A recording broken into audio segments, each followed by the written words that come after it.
Hello and welcome to Fragmaster's Frox Friday, round 36, Aston North Reversed in Live for Speed. You're watching Sim Broadcasts on Twitch and YouTube. I'm Peter Butcher, and tonight in the commentary box joining me, as ever, it's Michael Málek. Michael, how are you doing? Good evening, everyone. I'm doing very well. I'm waiting for another exciting racing evening with Fragmaster. Yeah, well, we're definitely going to get that. It's going to be two 22-lap races at Aston North Reversed, one of the best configurations to put any of the cars in LFS through their paces in the reverse configuration, which makes that tight right-hander downhill off camber first corner, Michael. That's going to be a challenge when 30-odd Foxes hit that in a few moments' time. Yeah, definitely. There are plenty of very difficult turns around this track and actually very few passing opportunities, so we might see some interesting strategies regarding the mandatory pit stop we will see. We will indeed. This is the 36th round of a scheduled 50 on the 2024 calendar of Fox Friday and Live for Speed. So that means we have 4 broadcasted round left before the end of the year. Michael, we've got cars on the track. Let's go straight there for some qualifying action. And I think it's Roger Chen who we're going to pick up for his first flying lap.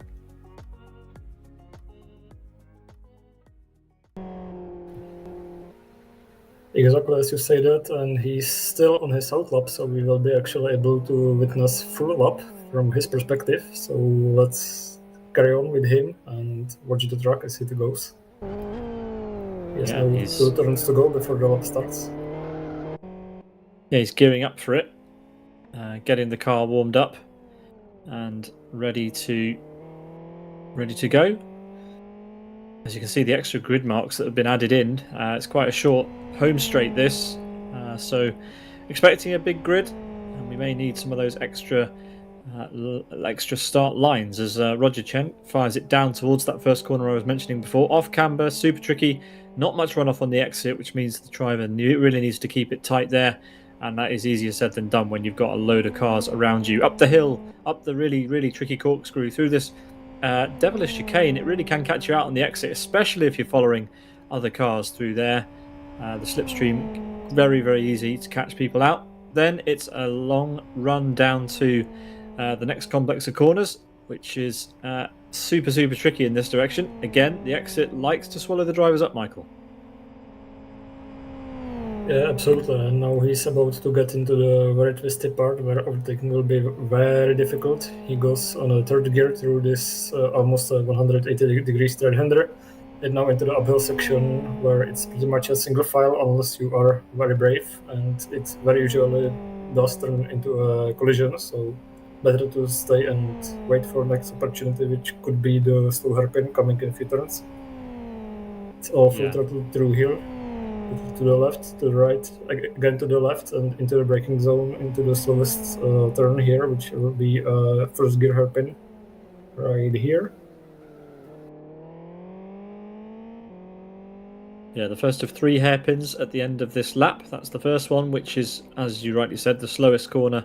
One of the slowest corners in Limp for Speed, actually, as this one's a little bit quicker. You can do that in second or third, depending on what you feel like. And then the final corner, same again.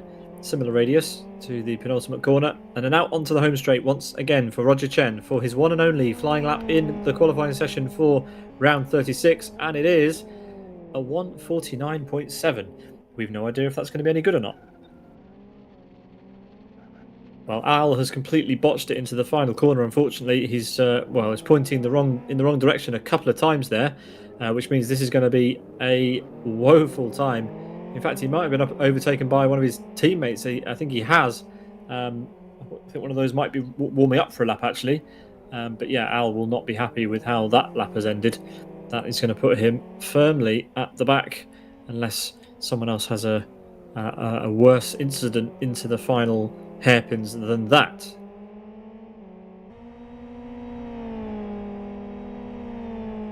After Al Payson, it's going to be Finn UK across the line, who is coming up to the final few corners. In fact, we've got most of the final sector to go. Lucky us, as we head towards the sweepers in the unconventional reverse direction. Not really much of an event, these corners in the Fox, Michael. Even when you're following other cars, it's quite easily flat out. Yeah, it's pretty much flat out unless you are behind someone else and you are suffering from dirty air, which really adds to the experience through this section of the track.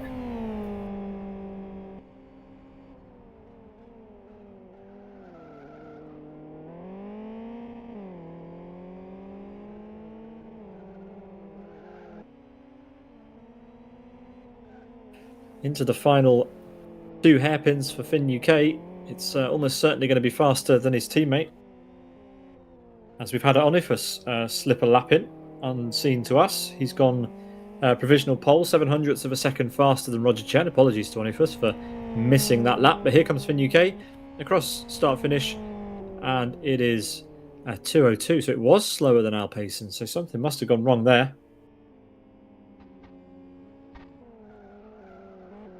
Now it's Rex's turn to do the final few hairpins, and that looked laboured. Didn't look as smooth as maybe it should have done. Let's see what Rex can manage. He's got lots and lots of fast drivers coming after him, so he really needs this to be a good one. Does not want to be starting down the grid. Maybe it was a trick of the camera or a trick of the eye, but that second hairpin, Michael, didn't look fast. Yeah, absolutely. Let's see where he stacks on its provisional 3rd place, the second fastest Fragmaster member.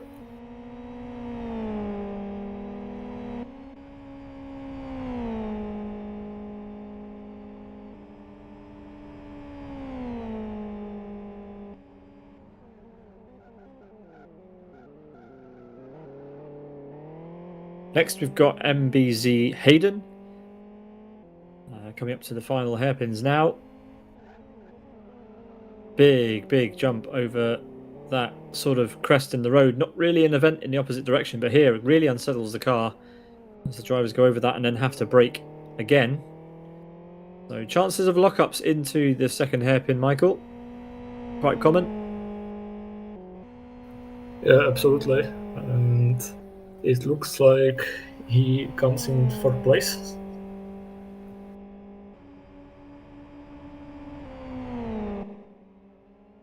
Next up, Happy D for Master Race Car. See what he can manage. The first of the Master Race Car drivers to set a benchmark time today. 1:49.63 to beat from Onifus. And it's not good enough. It's a 1:50.28. Let's see if Johnny SVK can do any better, Michael. Yeah, let's shout as he comes into the very slow hairpin. He brakes very late, but sticks it very nicely around the apex. And only 2 more turns to go.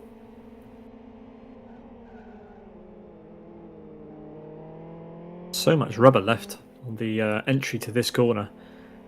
These are only sprint races, so it's unlikely to affect the cars too much, but still going to take some skill to keep the tyres nice and cool for the 22 lap races we've got this afternoon, as Johnny SVK comes across the line 6/10 behind his teammate, P5 only. Clearly not happy with that. The final Fragmaster's car to set a qualifying lap, as far as we can tell, is Pantheo, wide at the final corner. Let's see what the lap looked like as he comes up to the start-finish line. Kai Puro, long-time Fox driver in Live for Speed, and it's 7th for today.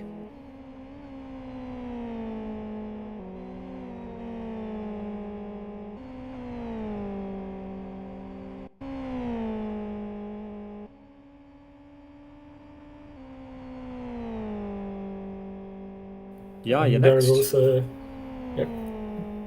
apparently a new player in this Fragmaster series. I hope it's pronounced correctly, Yahya, who is on his flying lap. So let's see how his performance goes around here. As he's towards the second half of the lap, that wasn't a very confident line through that hairpin.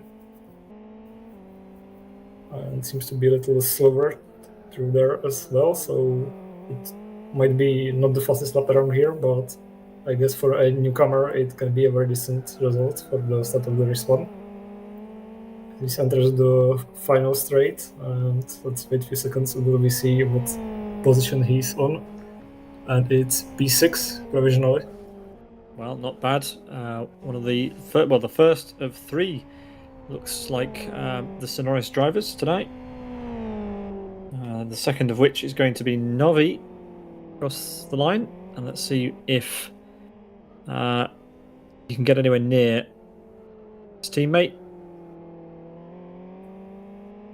P6 is surely what Novi will be hoping to beat, and is it good enough?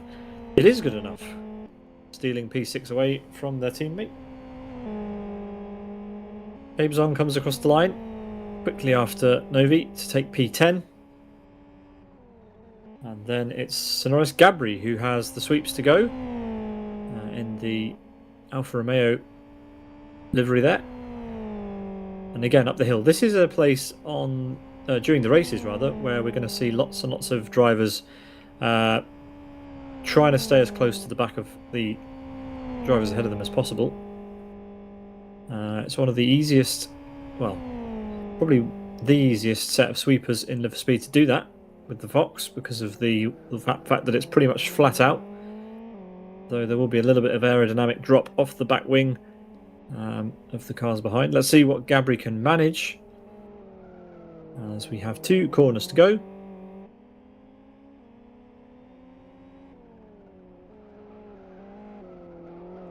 So far, Onifus has a 700th of a second lead over Roger Chen, so it's pretty close front row as it currently stands. Here comes Gabri across the line, and it's P5, so a good lap there.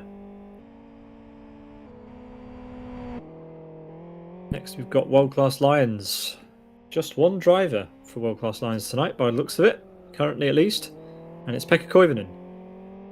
Out of the final corner and up to start-finish line. The iconic green end plates and green wing mirrors for Pekka Koivunen, so you can tell him apart from the rest, and it's P8. So not the performance he would have been hoping for. And the cameras pick up TJ, the first of 2 Road Appraiser drivers, though I don't see Doctor on the track currently.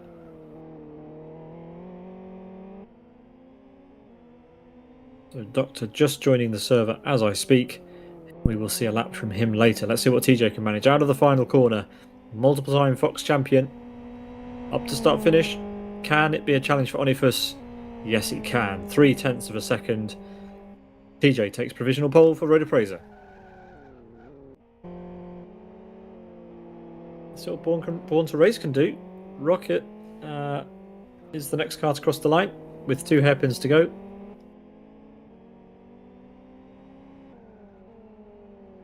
Let's see how Rocket managed on his one and only hot lap.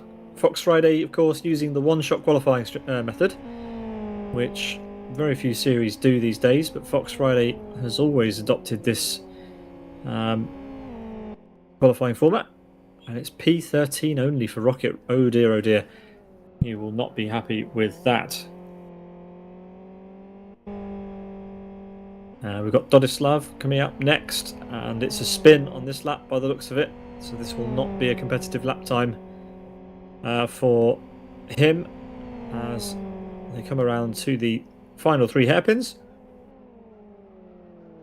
So just really a formality, crossing the line and getting a grid spot, but it's not going to be a competitive one. Yeah, he's over 10 seconds off pace.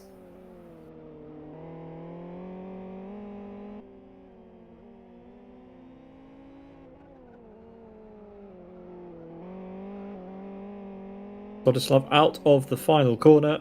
Let's see him to the line before we will switch to Hermani. And it's P15. Dear oh dear.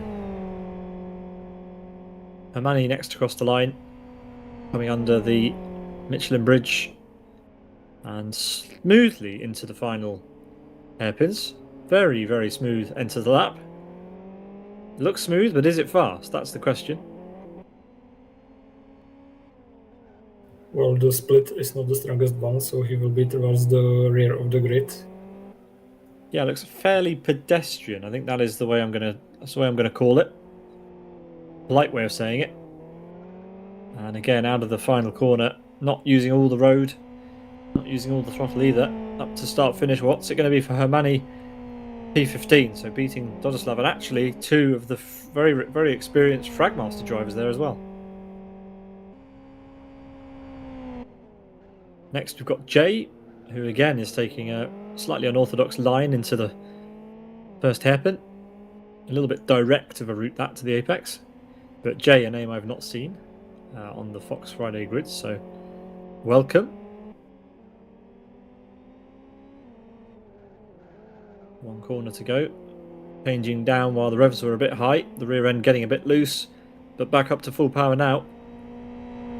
And just a couple of gear changes to go before crossing the line for P13.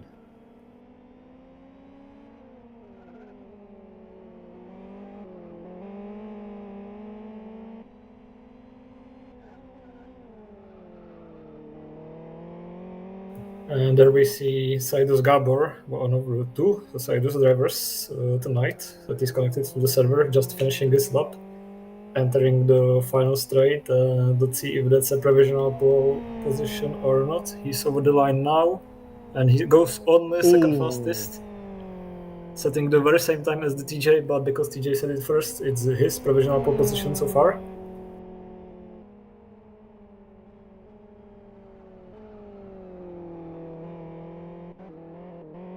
Aito next for SG Racing. And let's see what Aito can do out of the penultimate corner, sorry. Gabor, same exact lap time as TJ. So evenly matched. And that is a long lap to be evenly matched at 1 minute 49.33. Incredible. Aito goes P13. A lot of drivers slotting into P13 and pushing everyone else down. And next it's everyone's favourite neighbourhood Spider-Man. Or should I say friendly neighbourhood Spider-Man. Out of the final corner in a Ferrari livery, and it's P15.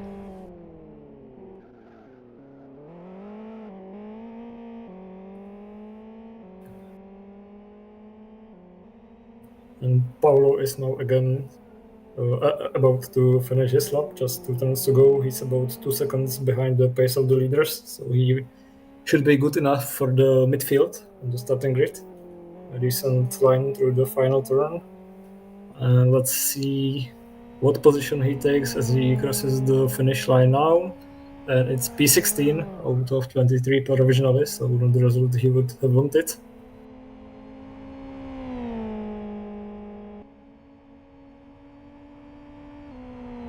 Next we've got January coming up the hill and trying to take the line of least resistance keeping all the momentum up. If you lose any momentum through here, it really does hamper your second sector time. Under the Michelin bridge and breaking down into the 3 hairpins. That looks pretty smooth. And back up to full power nicely. No drama at all. Seen a number of drivers struggling to keep the rear in check, which is slightly unusual. The Fox is fairly stable at the rear, and a number of the drivers, well, most of the field here should be more than capable of keeping this thing in check out of the corners. January doing just that, and up to start finish. This could be a good time. Let's see what we get here. P13, another P13 entry. And shock for Doctor. He's one of the drivers that seems to be struggling, spinning and then doing a bit of a drift out of the final corner and coasting to start finish. Not happy with his time at all, and I don't really blame him. P22.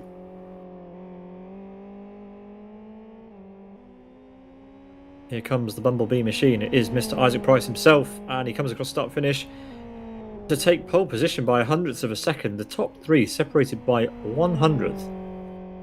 Absolutely unbelievable. Isaac Price out of nowhere stealing pole position away from TJ and Gabor by the absolute minimum margin possible. Next it's the number 70 of A. Kubiak in this sort of violet colour. Oh, and that's not what you see every day, Michael. Forgetting where the track goes and being reset back onto the racing line. Well, fortunately, that it looks like a reset was enabled in qualifying, and it's caught him straight out. And Kubiak retires. Maybe he also forgot how to drive there. Yeah, I think so. Well, we have a little bit of time, but that's just as well, because we've got a few more drivers who are going to be setting laps. It looks like we've got Al Payson trying again.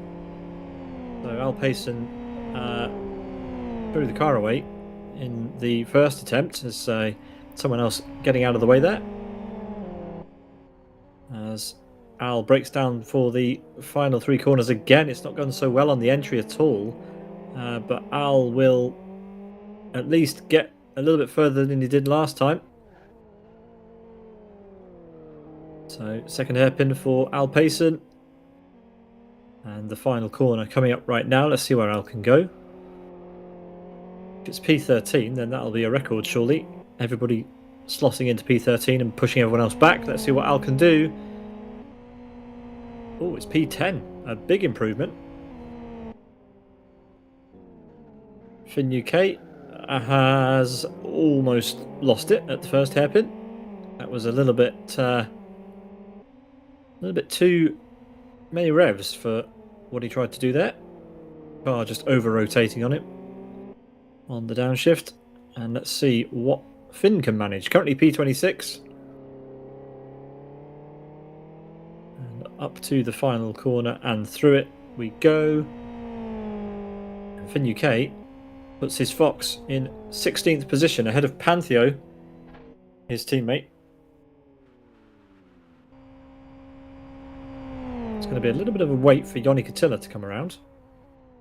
The second of the world-class Lions drivers here tonight. It seems wherever Isaac goes, Yoni will follow. Or maybe it's Gabor. Or maybe they're all in a pack these days. Who knows? Either way, it's great to have them here. And... oh, I mean, I think Yoni is... I think Yoni's backed out of it. How unusual. Yeah, maybe he forgot to put some fuel in the car. I don't know. Yeah, he's confirming he was out of fuel. So there goes his attempt. Indeed. Well, anyway, we pick up with Sidus Zesty. Let's see if Zesty can get anywhere near the top drivers. We might have quite a show tonight, folks. If Zesty can get up there as well, we're going to have some super close times at the top of the standings. Just look at that timing tower. 100ths of a second between Isaac and TJ. No time at all between Gabor and TJ. Bit of a gap to Onifus, but let's see what Zesty can manage. Zesty notoriously fast in single seaters, of course. And it does appear as though Yoni did forget to put fuel in the car.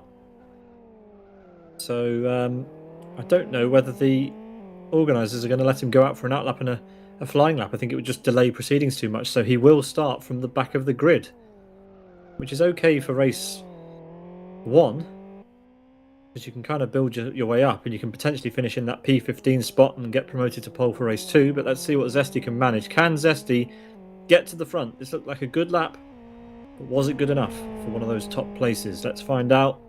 It was good enough. P4, just behind his teammate with 0.2 of a second of a gap.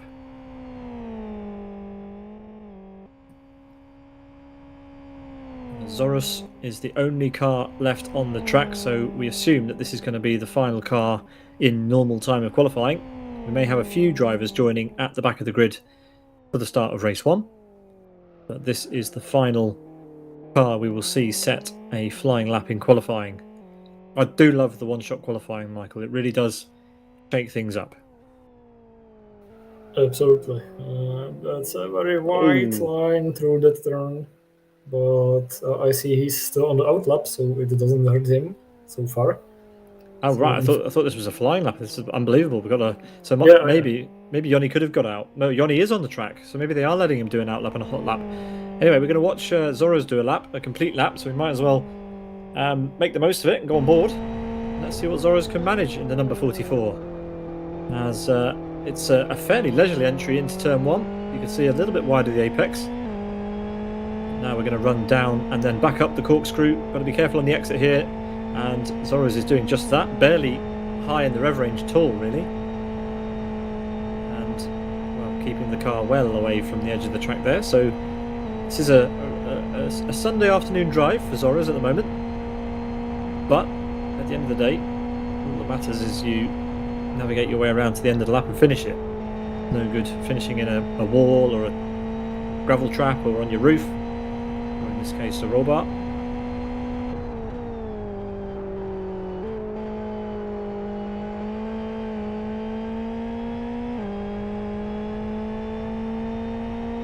Yoni is not driving, so Yoni will start at the back. I've said that twice now, but I'm pretty sure that is going to be the case. The organisers are not going to let him out for a lap, because that would be everybody on the server watching him for 3.5 minutes. And I love watching Yoni Katila, but 3.5 minutes to make everybody wait is perhaps a little bit too much. So all eyes on the server currently on Zoros, who is making his way around. He's progressing. I think that's the fairest word to use. And 2 corners to go, and we'll have our initial grid of 28 cars for race 1. Oh, steady on, mate. There we go.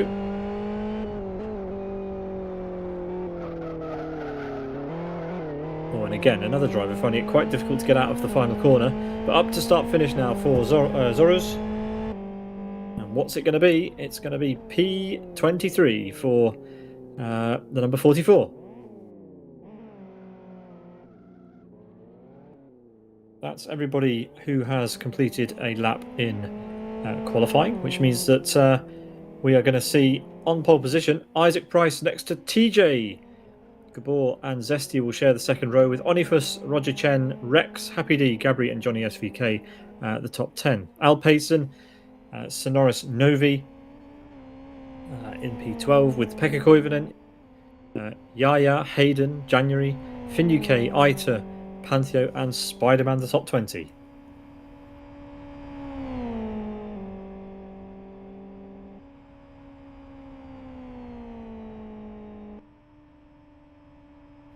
And then in P21 it's followed by Jay, Zoros, Butua Racket, Cabezon, Hermani, Preza Doctor, and Dudislav in P28. So that should be 28 cars on the grid, plus some drivers who did not in the lap, like the young Attila, for example.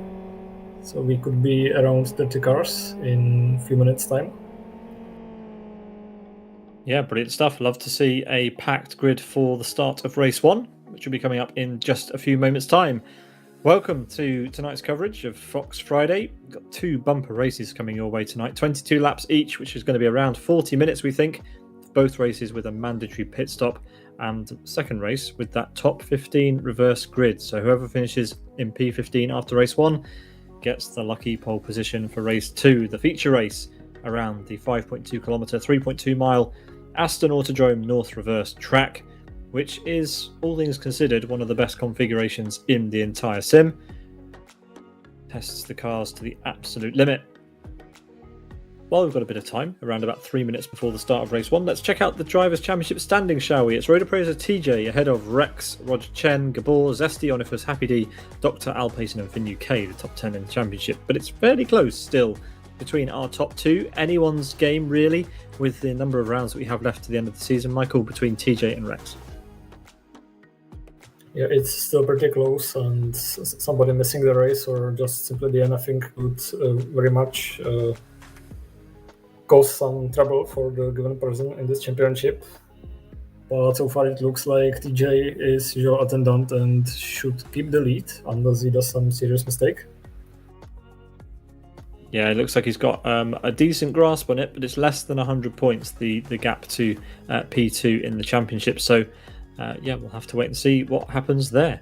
2 minutes to go before the start of the race, but we will let the results scroll past, of course. We like to see these names and all of the drivers who have competed in Fox Fridays so far in 2024. It's a very, very long list, as we always come to expect from the Fragmasters events. GTI Thursday also boasting an enormous kind of results table, already down to 160 drivers, scoring at least 1 point in the championship.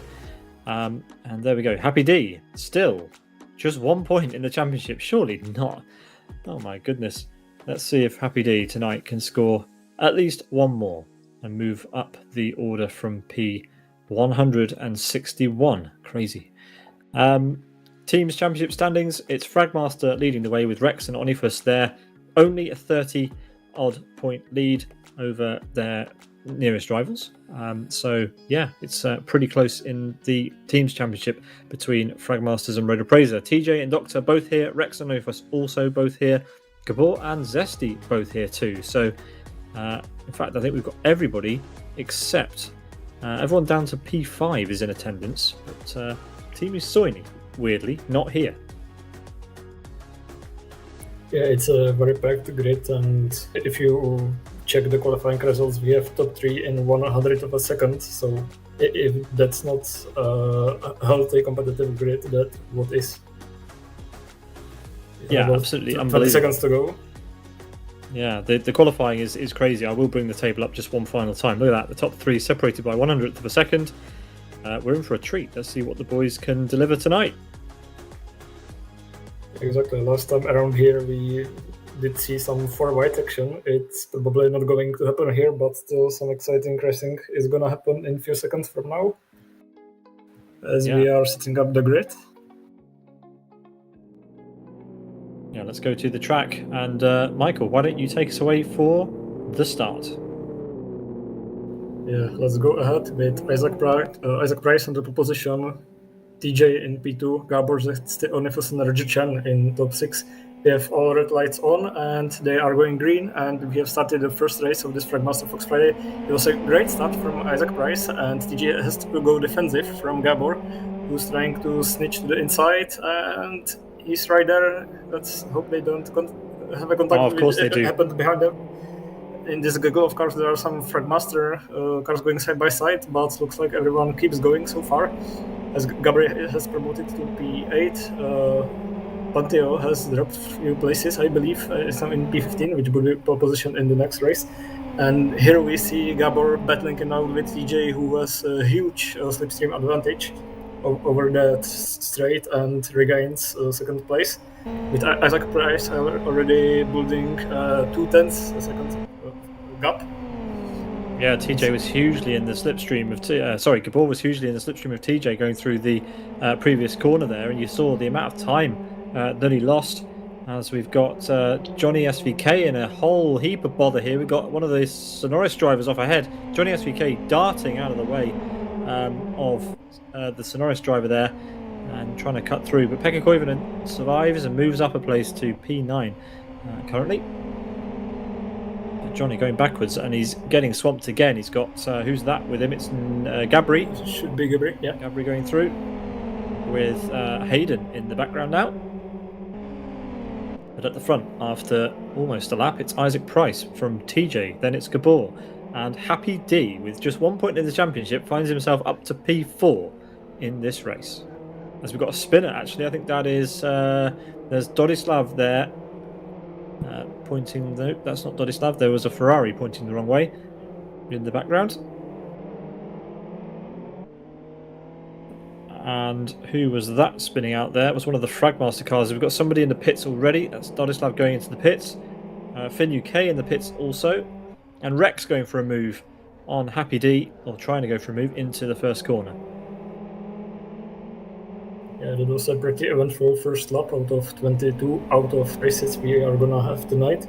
So it's still Isaac Price closely leading TJ and Gabor. These three are now having a very strong gap, about 1 second over the Happy D in fourth place.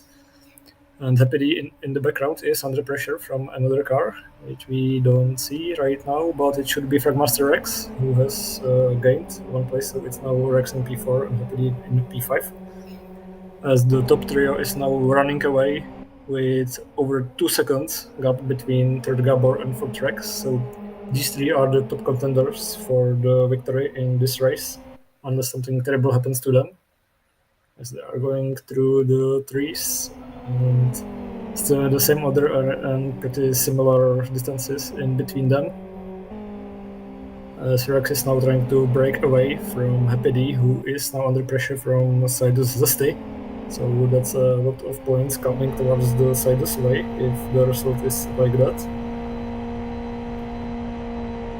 Yeah, we're right on board with Zesty, who will be hoping to hunt down Happy D pretty soon and catch back up to Rex. Zesty will not want Rex to run away because in only 22 laps, that's quite a margin to build up. The second pack is already quite a distance from the leading three. You can see them just disappearing around the final corner as Zesty loses a little bit more ground on Happy D and will again here. Happy D with a nice exit. Zesty scrambling for traction on the corner exit, and it's not a good one, not a good exit at all, as Isaac Price leads everybody onto lap number 3.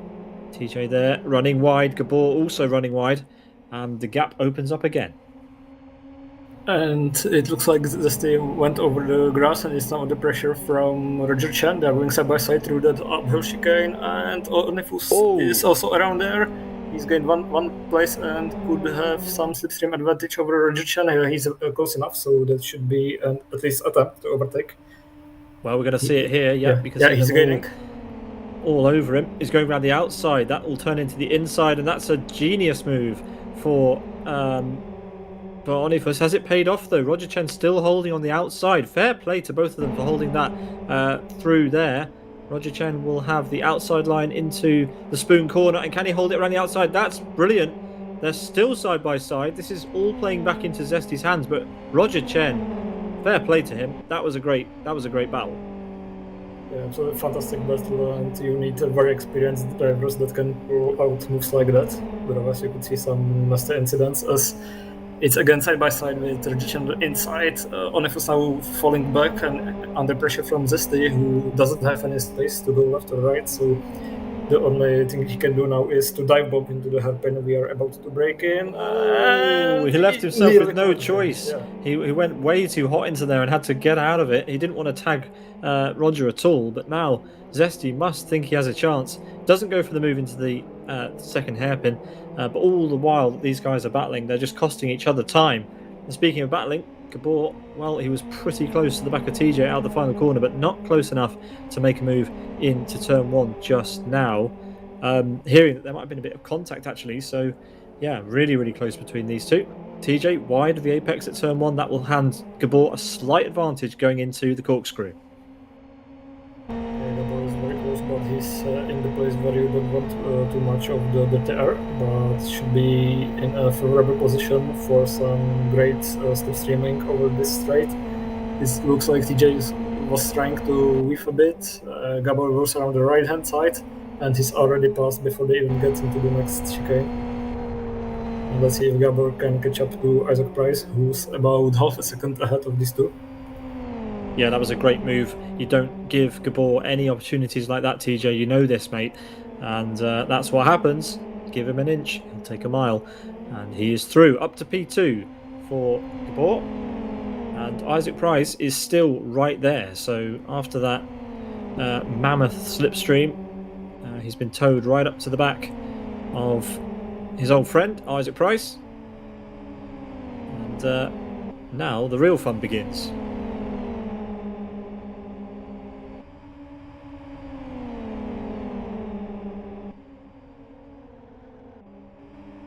Doctor's just made a move on Gabri. Sorry, no, on January. My mistake. Gabri is up ahead of these two. So up to P11 for Doctor. As they almost come together again. But the top three are still pretty much glued nose to tail. They were super close in qualifying, of course. So this is absolutely nothing to be unexpected. Similarly close between Ita and Pantheo as they go side by side through hairpin 2. And got a car leaving the pit lane ahead of them. It's January who's been in and is now leaving pit lane. Pantheo with a bit of a gap now to Ita, and that's Novi just behind him.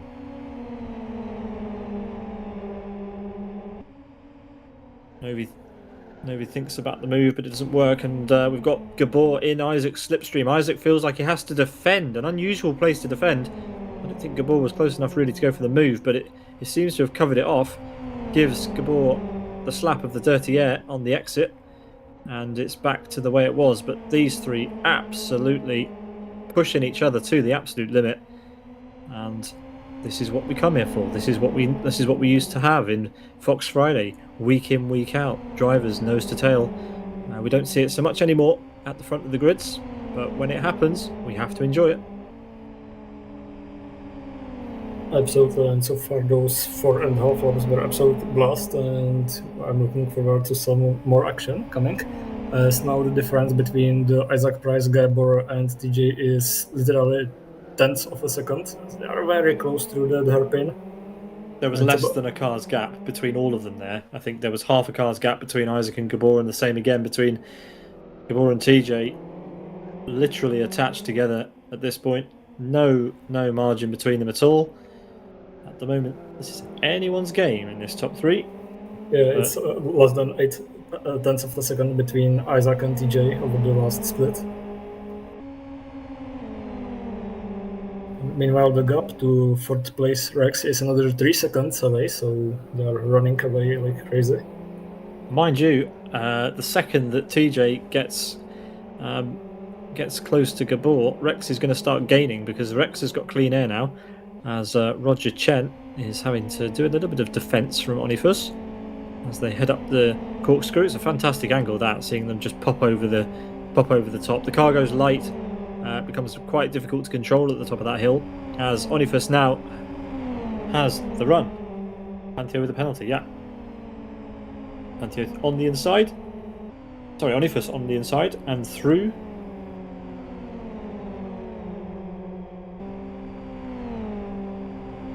And already has a pretty big gap over Roger.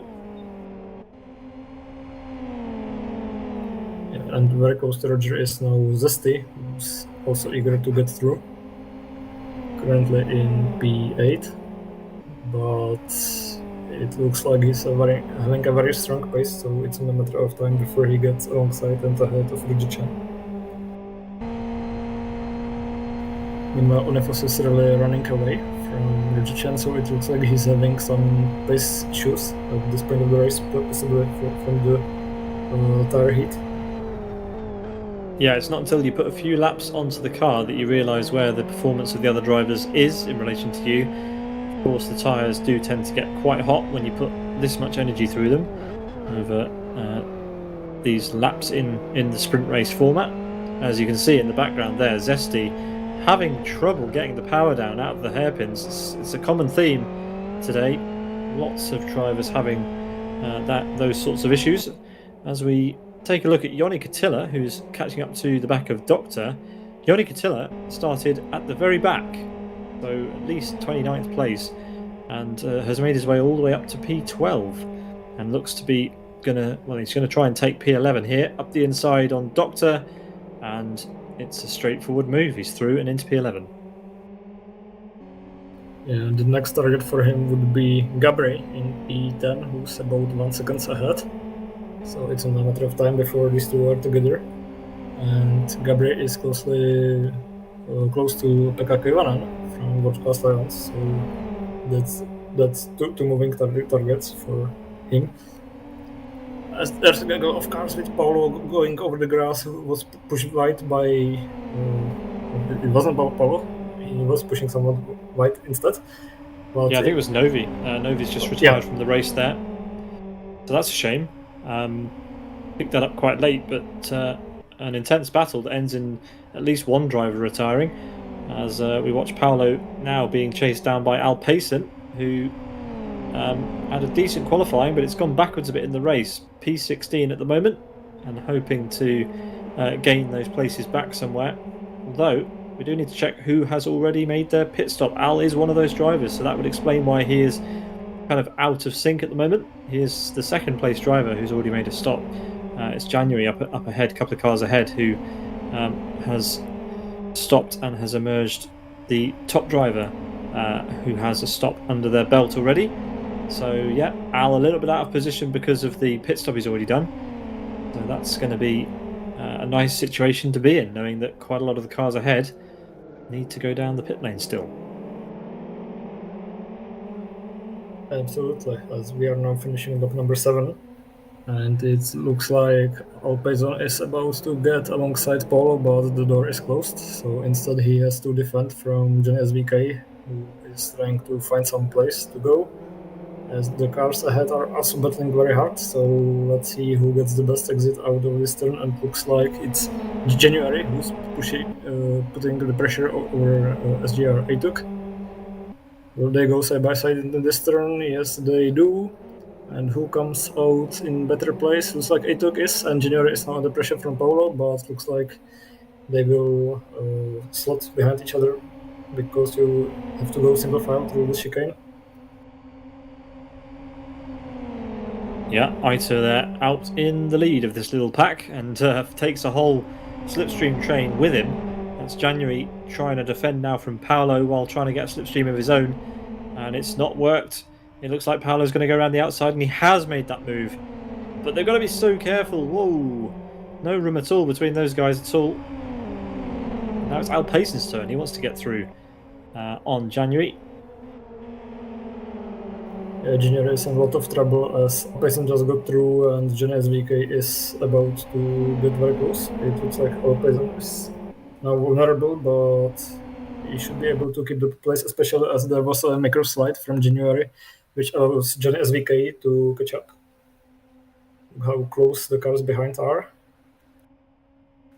Another small slide from January, so he's doing a lot of mistakes at this point of the race. His tires must be overheating from all the sliding he's doing. Some dodgy contact at the front there. I think that's Ito has just been taken out completely by Paulo by the looks of it. I don't know what's happened to Paulo. Yeah, he's lagging out. Look, he's turning out in the middle of the track, unfortunately. As we've got Gabor in the slipstream of Isaac Price once again. The run on the outside turns to the inside for the next slight kink, and it looks like he has the car fully ahead, and that is a change of position for the lead. Isaac Price gets slotted into the dirty air, and Gabor can now start to stretch his legs. Yeah, and TJ is not that far behind Isaac Price, but also he's not able to keep up with either of these two, so it looks like this will be the order for top 3 for a while, at least until we get to the pit stops phase.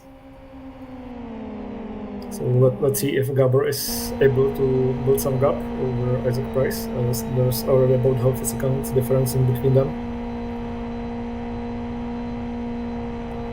Yeah, I mean, it's one of those tracks where it's super difficult to follow in some places, so once you're ahead, you want to try and keep it that way, and it's there's certain moves you can make that make it really, really hard for the drivers behind to keep up, and now that Gabor is in that prime position for the first time all evening, although we have only completed 9 laps of this race. That's all it took him to get into the top spot. He has divided up as well, and it looks like the gap is already starting to open up. And at the back, Happy D is struggling very much with his car at this point. That he's holding up Onifus and Rajachan. So it's a matter of time before these three get into some very tasty fight. Let's see how well they get through this uphill chicane.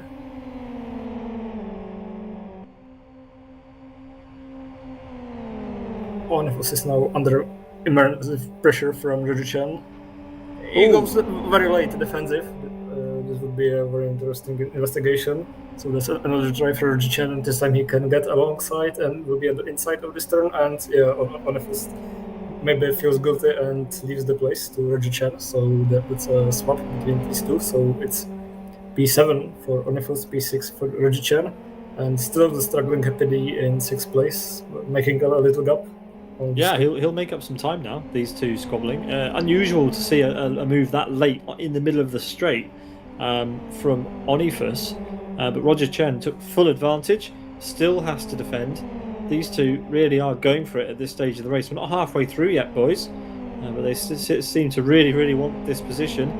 And meanwhile, Happy D is being allowed to open that gap up, and well, boy, does he need it. He needs a few points in this championship, does Happy D.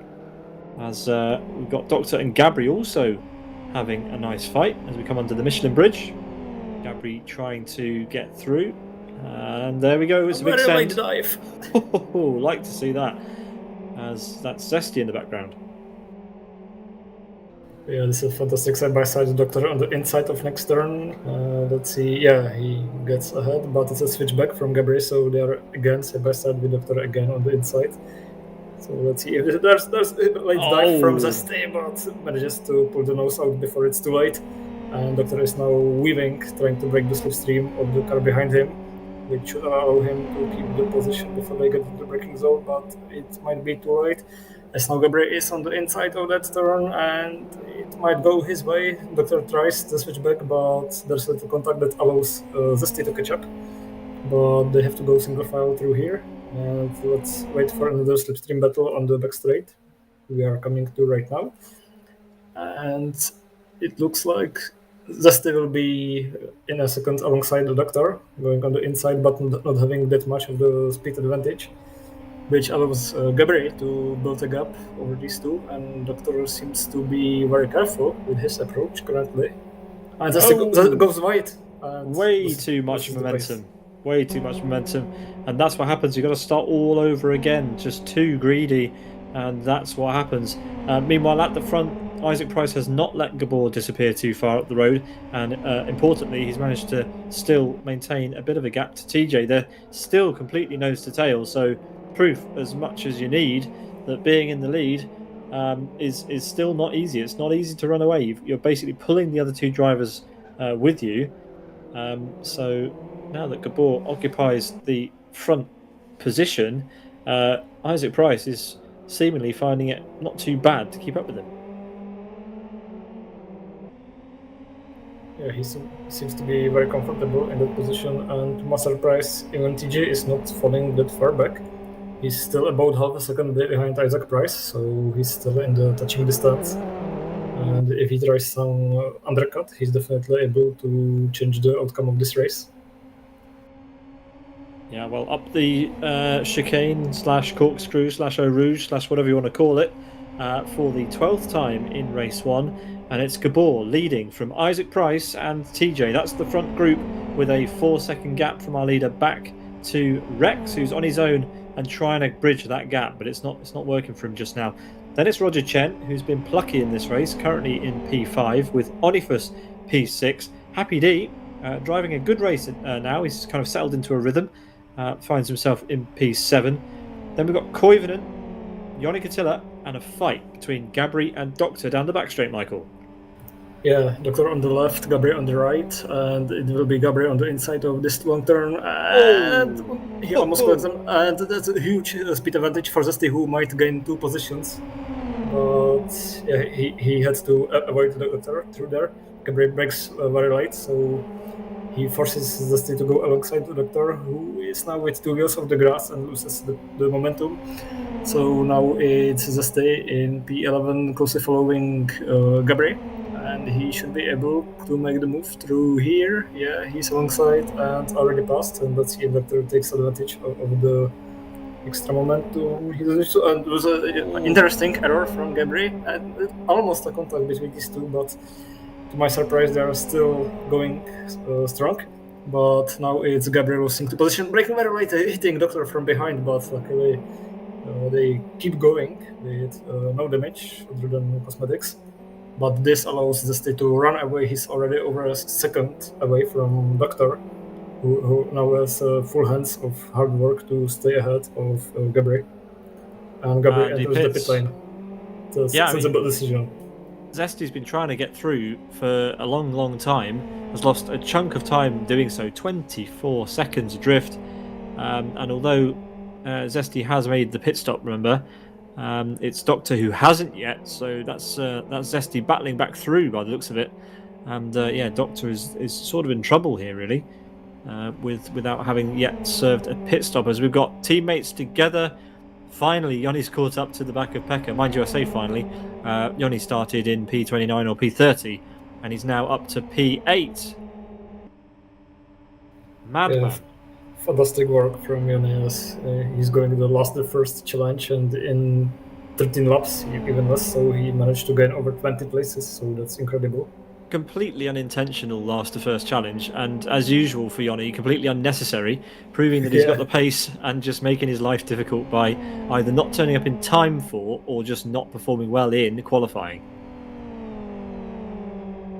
Sometimes it feels like it's an insult to start at the front of the grid for him. Well, let's ride on board with Isaac Price and see what the view of that lovely purple and yellow and white machine, the Sidus machine ahead of him, is like.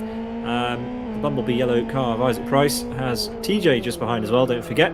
But all Isaac will want is a good exit from all of these corners to stick that nose cone under the gearbox of Gabba's car and see if he can try and find a way through somewhere, because, well, he's not going to like sitting behind him for too long. We're running out of laps, 8 to go at the end of this one. And yeah, when the checkered flag flies, you don't want to be behind Gabba, you want to be ahead of him. We will see. Isaac, another fastest lap. It must be absolutely tiny margins between these guys. And now, Isaac has a run.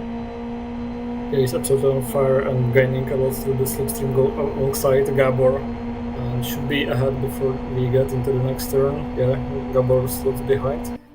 And TJ seems to be losing the pace here as well, as he's over a second behind these two, so he's definitely out of the slipstreaming range. And Isaac Price, now on lap 14, managed to regain the lead of this race for now. And let's see if Gabor is able to keep up, or whether he's happy to stay second for now. Well, we've seen this before. This exact arrangement happened not so long ago. Gabor got in front, and then Isaac takes it back. So, importantly, actually, TJ is drifting back. He's not been able to keep up or kind of affect any sort of moves or passes on either of the two ahead of him. So maybe this is the chance for Gabba and Isaac to work together to bridge that gap, and so they only have to worry about each other. It's always easier to worry about just one other person than having to worry about two. You see it a lot in karting, especially in the longer races, where drivers tend to want to work together at the front so that they have to battle fewer of each other at the end. I guess it's common in all sorts of motorsport, but we're seeing it here tonight. Definitely looks like Isaac Price is able to build a small gap. He's nearly 0.6 of a second ahead of Gabor after this one lap alone, so he definitely has some pace advantage. Or maybe Gabor is struggling because TJ seems to be catching up to him as well, so who knows. So far the fastest lap belongs to Isaac Price, but it's very close between the top three. As in 4th place, it looks like Fragmaster Rex is having a very lonely race, as he's several seconds behind the top 3, and even bigger gap is between him and the cars behind him.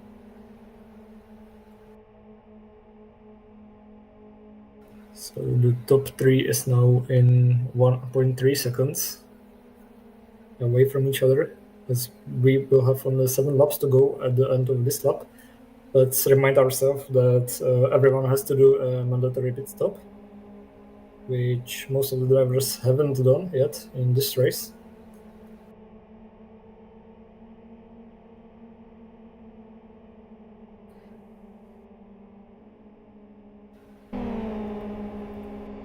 Yeah, and the drivers are probably going to leave it quite late. A number of cars have already done so.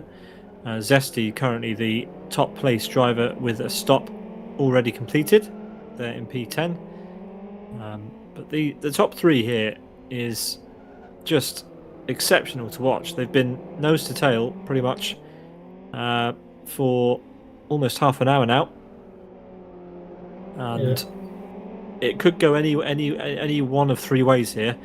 TJ is still in this fight. It doesn't look as though he's quite got the outright race pace to try to get through on his own, but a single slip up from either Gabor or Isaac and TJ will be right there, and the win for him will be ripe for the taking. But let's see what this race will give us at the end. Remember, P15 gets pole in race 2, and well, Yoni's proved that it is possible to make places through the field, but he seems to have stalled a little bit around P8. 5-second gap to Happy D ahead. Just too much work to do for Yoni to get a podium in this one, I think. But never say never. Yoni has pulled rabbits out of the hat before now. Yeah, and to spice things up for the top 3, they are catching some back markers, so that's another strategic element in this race. So maybe they would want to pit before they catch up to slow drivers that can hold their pace. They'll still have a few seconds before they catch them, with Isaac Price leading about half a second ahead of Gabor and another half a second to TJ, and then several seconds gap, almost 3.5 seconds to Fragmaster Rex in P4. Ooh, with, TJ. Yeah, it was very inconvenient, but still they managed to keep going very strong, as we are now switching to Rajichan in P5, who is getting around some back markers. It's Cabezon and of him who is lap down car, so he's not in fight with the it's Hermani and Cabezon. It's the P23 and P24. And that's exactly not what you want.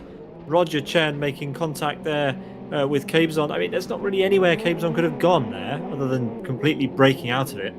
Cabezon was all the way over to the side of the track, and Rogers had a bad rejoin there, straight in front of another car. Bad to worse for him, straight in front of Pekka Koivunen, in fact.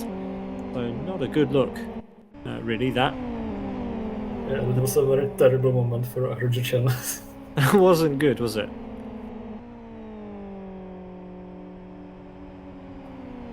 We've got Rocket trapped in the gravel at the top of the corkscrew, just before the back straight, which is, well, if this was any other series, there'd be a safety car about now, because that's not a nice place to have a car stuck. But Rocket is probably going to have to retire unless somebody gives him a push. And yeah, game over. Yeah, Rocket is not going to space tonight. Nope. It looks like. It looks like Roger Chen, after that mishap about a half a lap ago, he seems to be going strong with very little damage, so he doesn't seem to be affected that much. But yeah, the only damage was his pride, Michael. Yeah, that will definitely be a strong talking point after this race. As behind him, Pekka Koivunen is under pressure from Sidus Zesty, so that's the direct battle for P9. As Zesty is getting ever so close, and he might get into the striking distance once they get into the next hairpin. Will he dive for the overtake? No, looks like Zesty is actually very careful and might try a switchback. Switchback, yeah, I'm just thinking that. I don't know if it's going to work here. Nope. Might want to stick behind and get him somewhere else. Potentially the final corner. Depends what the overspeed is, of course. How much pace does he think he's got compared to Pekka? But of course, Zesty does not want to get held up by cars who've yet to pit. That is exactly the opposite of what his plan will be. So he'll need to get through Pekka Koivunen as soon as he can. And here is his chance to the inside. He got alongside. There was a contact between them, which forced Pekka Koivunen to the outside of the turn, and he had to brake. So that wasn't the cleanest overtake for Zesty, but it turned out to be somewhat successful. So now Pekka dropped down to P10, and Zesty is free to chase Roger Chen in P8. And we will have only 4 laps to go at the end of this lap, and still plenty of drivers having yet to pit. So we will see some mayhem in the pit lane in a very few moments' time. Most of the front of the grid is yet to stop. Zesty in P9 is currently the fastest person with having the mandatory pit stop done. Yeah, 12 cars have stopped and 11 cars yet to stop, so very even across the board. But you can see that Zesty is pretty well placed, but the gap is far too big to challenge for a podium. The pace of the top 3, even though they've been swapping places, has just been far too strong, I think. But we will have to wait and see, obviously.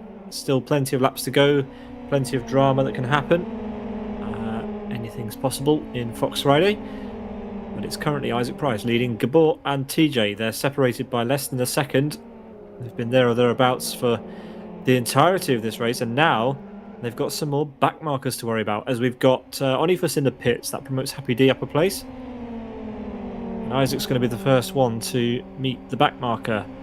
Who is that? Is that Aita? Yeah, it's Aita. So Aita should get well out of the way. We'll know the drill by now. Has a few more corners left as Rex gets an unusual fastest lap. Out of nowhere, Rex gets the purple badge.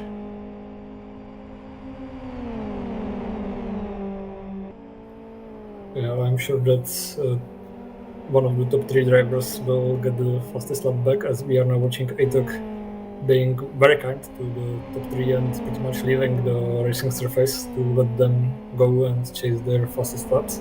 Yeah, textbook back marker. Move that. Good stuff. And there's another back marker a few seconds ahead of the leading trio.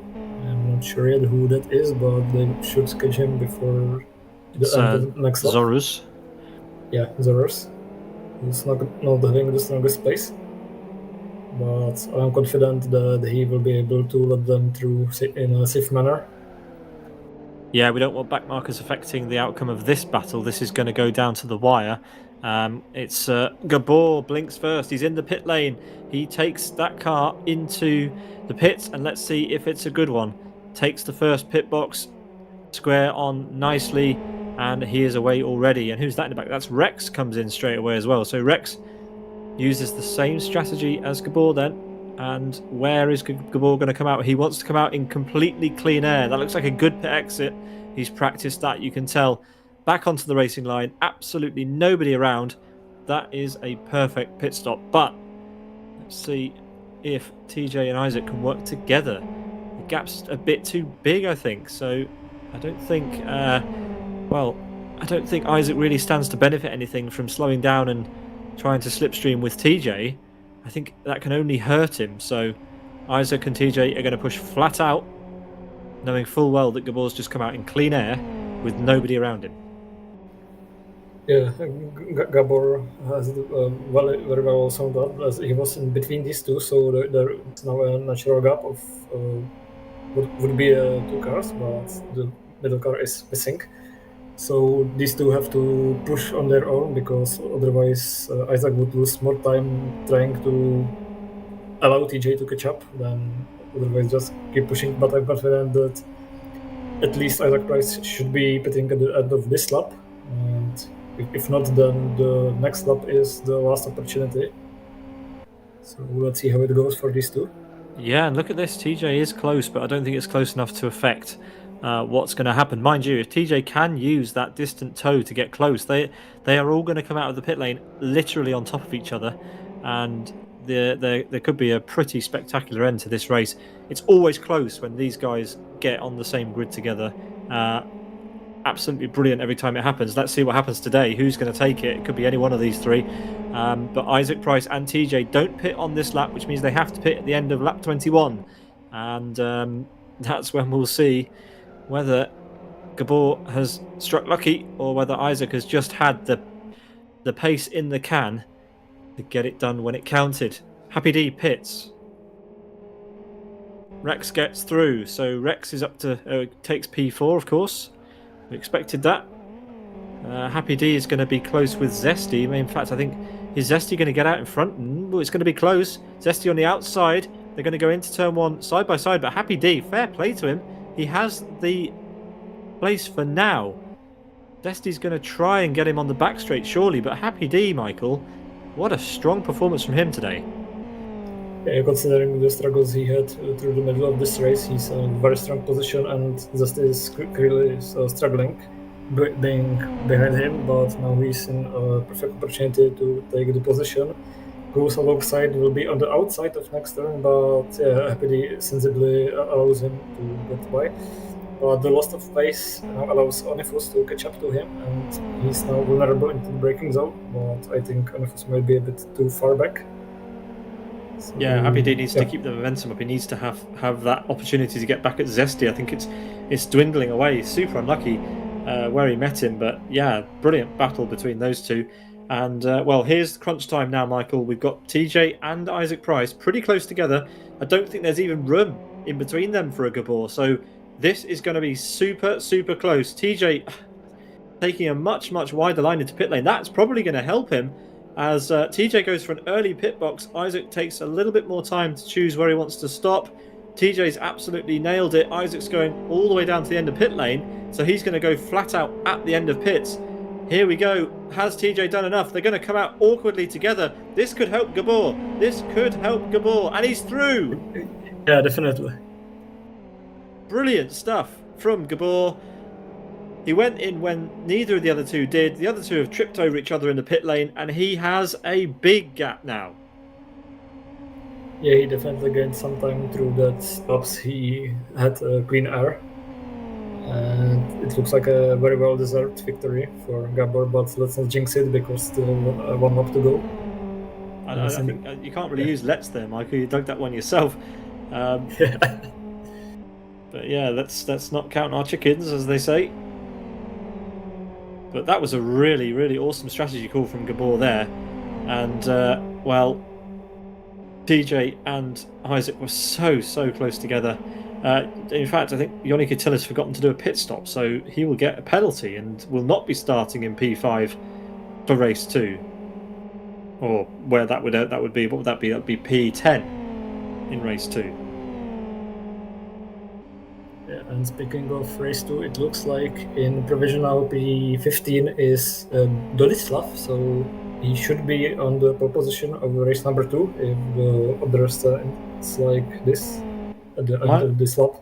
My maths isn't very good. It would be P11, of course, where Yoni would be starting if he finished there. But yeah, he's not pitted. But yeah, final few corners, Michael. Take these guys to the line. Yeah, just 2 more turns to go as we are observing Gabor being closely followed by Isaac Price and TJ.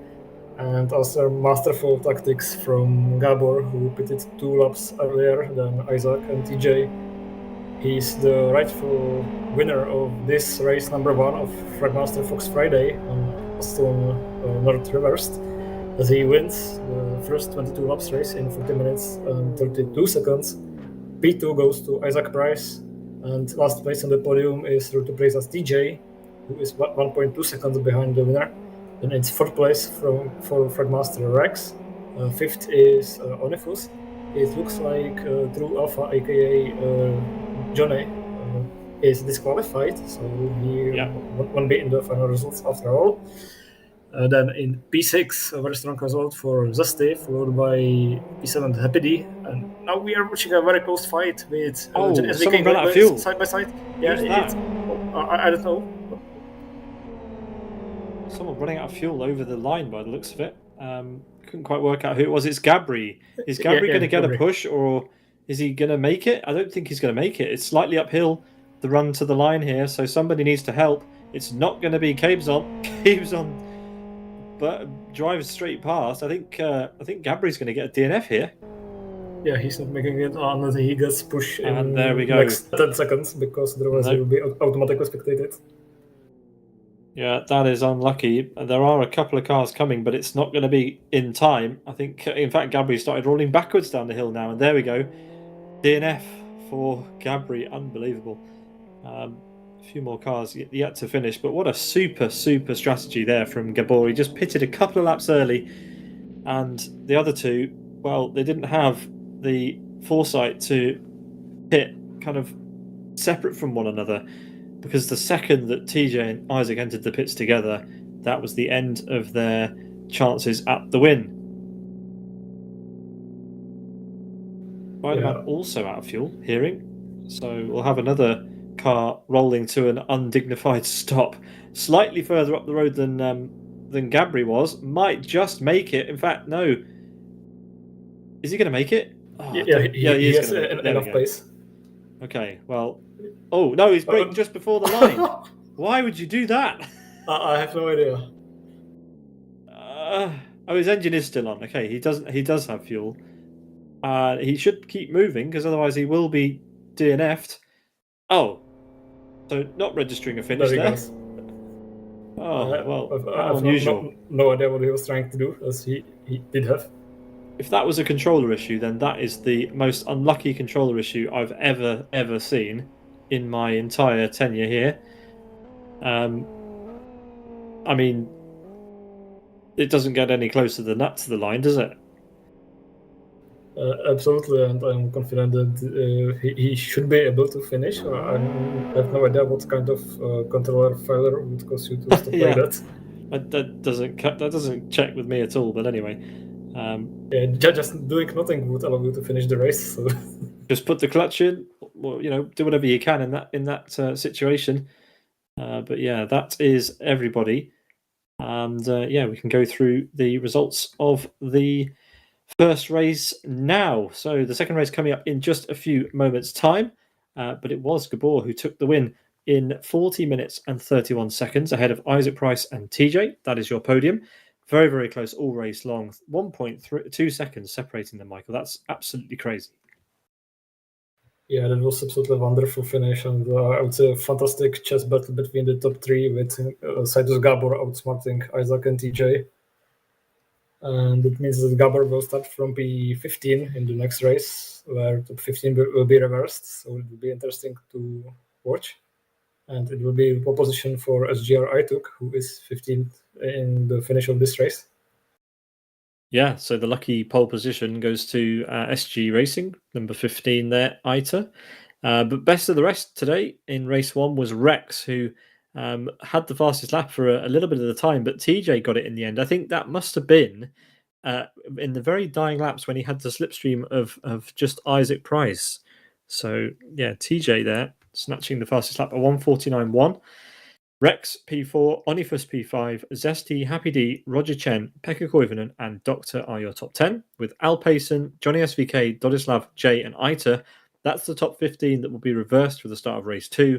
Then it's Finn UK, Cabezon, Zorus, Hermani, and Sonoris Gabri in P20. Over on the second page, we've got Spider-Man, who drove to that undignified stop just before the start-finish line, registered a lap down. Then we've got January, Rocket, Pantheo, Paolo, Novi, Yaya, Henris, Hayden, and Yoni Katilla disqualified for not making a pit stop. He will be starting at the very back once again for race 2. How far up can he make it this time? Well, only time will tell. 30 finishes in race number 1.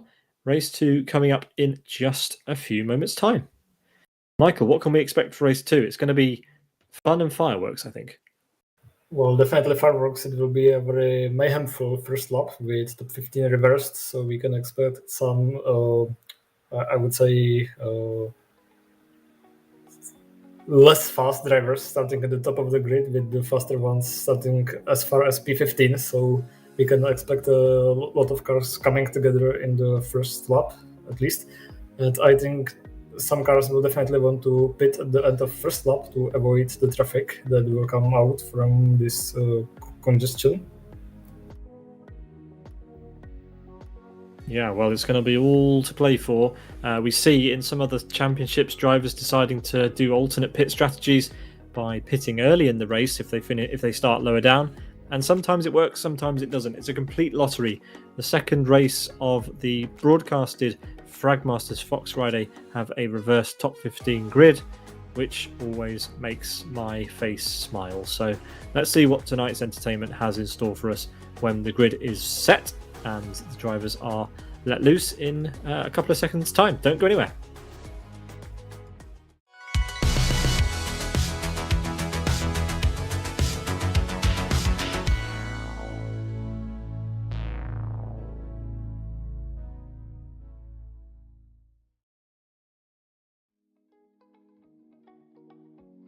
Just waiting for a couple of drivers to ready up before we start race 2 of round 36 of Fragmaster's Fox Friday in Live for Speed, Aston North Reverse. Thank you very much for joining us here on Sim Broadcasts. If you want to support the channel, you can like and subscribe the channel and the videos on YouTube. We really appreciate a subscription over there if you're not already subscribed to our YouTube channel. And of course, you can follow and subscribe to us on Twitch as ever. However you support our channel, we don't really mind. We just hope that you enjoy our content and stick around for more. Michael, let's get this done. I can't wait for race 2. I'm already feeling the excitement. Yeah, we are literally seconds away from start of race number 2 with top 15 reversed, so that will be an interesting thing to watch, as we are also waiting for 1 or 2 drivers to confirm their readiness for the start of the next race. Confirming their readiness doesn't necessarily mean that they are ready for what they are about to unleash, but they are ready as much as they need to be to at least get their car onto the grid. But a few of them are being a little bit nervous, maybe, to set off. So we'll have another momentary pause here while we wait for the drivers to hit the grid.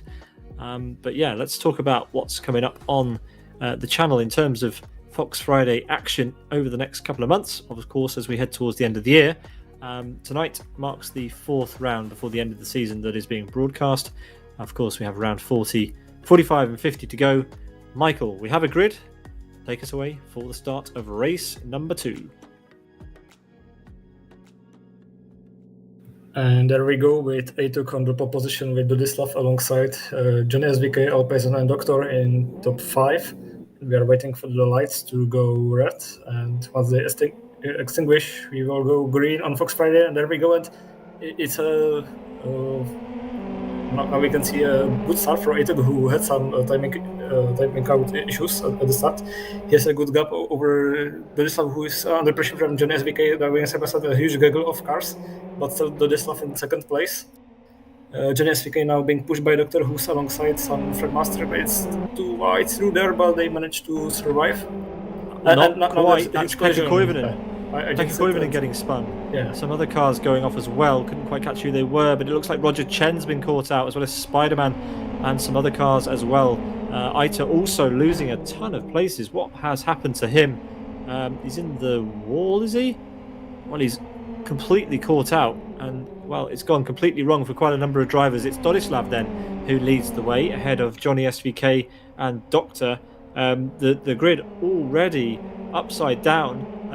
Gabor already up to P9, would you believe, with Isaac Price in P6, Zesty in P4. So drivers making gains immediately in race 2. But the chaos that we expected, well, it came again. Yeah, huge mayhem, and Atuk is already out of the race, so Dodislav is now leading.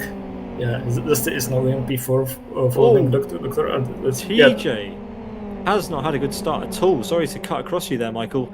He's still down in P14 and is trying to recover as much as he can, but he's not anywhere near Gabor and Isaac. Isaac's had the best start of those three by far. He's up to P6.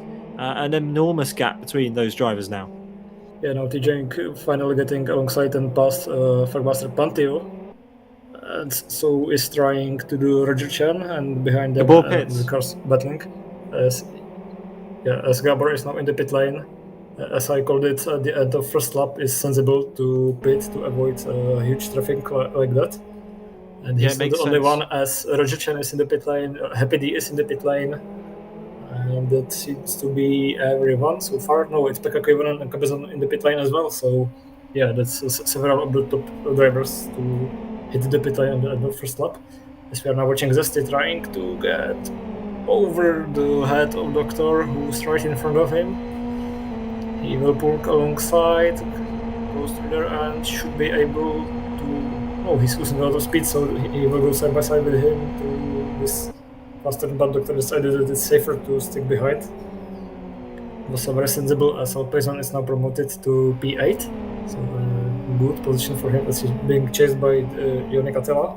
How is Yannick Attila in P9? This does not compute in my brain at all, but somehow Yanni's made it up into the top 10 already and is just behind Alpayson, as you said.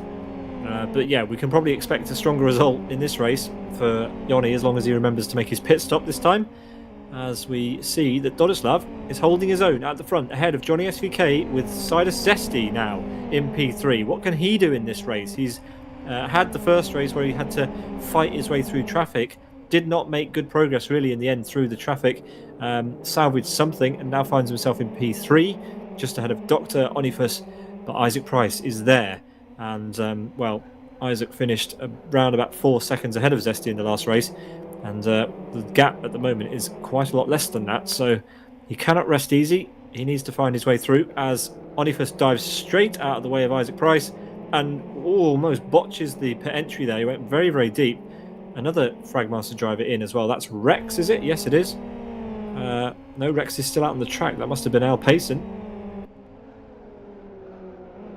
The fastest lap is switching between a whole host of drivers. TJ has picked it up. TJ, with all the pitting that's going on, has found himself up to P8 now. Obviously out of cycle with everybody else, as Isaac Price has a little bit of clean air to play with. Gabor rejoined in P13, and he is also in clean air for now. He's got, is that Hermani just up ahead? Yes, it is. So he's got Hermani to get through, which shouldn't be too difficult. And then you can see that there is a little bit of space ahead of him to kind of move into. So was that a genius stroke, Michael, moving into the pit lane on the first lap?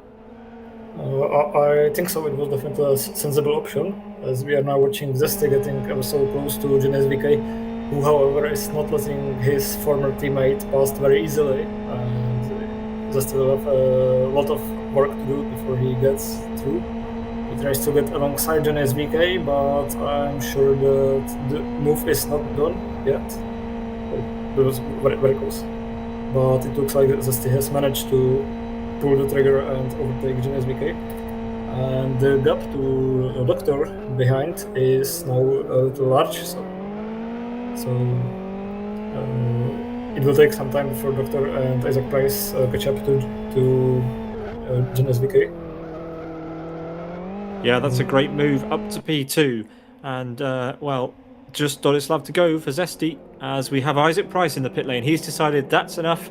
I'm going to try and get into the pits as well and try and get out somewhere near Gabor. It just depends how good of a few outlaps Gabor's had. He's coming round to pit entry now, so let's see what happens here. Isaac Price is in the final pit box. He's compromising his exit again. This is, well, in fact, he's just driven straight across the grass. So not a good exit for Isaac. Gabor should be up to speed, and they're going to be right back together again. Isaac's just not got that pit lane. He's not doing the pit lane as efficiently as Gabor at all, and Gabor's through twice now. Yeah, it's on the little gains through the pit lane, but Gabor knows how to maximize those gains, and he managed to pull ahead of Isaac Price again through the pit lane. So there he goes, and Finucane now receives a tasteful penalty for speeding in the pit lane, so his race is essentially over. Yeah, but Dodislav's still leading ahead of Zesty now. Zesty has picked off quite a few cars and will hope to do the same. Zesty unlikely then to come into the pit lane to try and cover off Isaac and Gabor. He'll be perfectly happy running around at the front.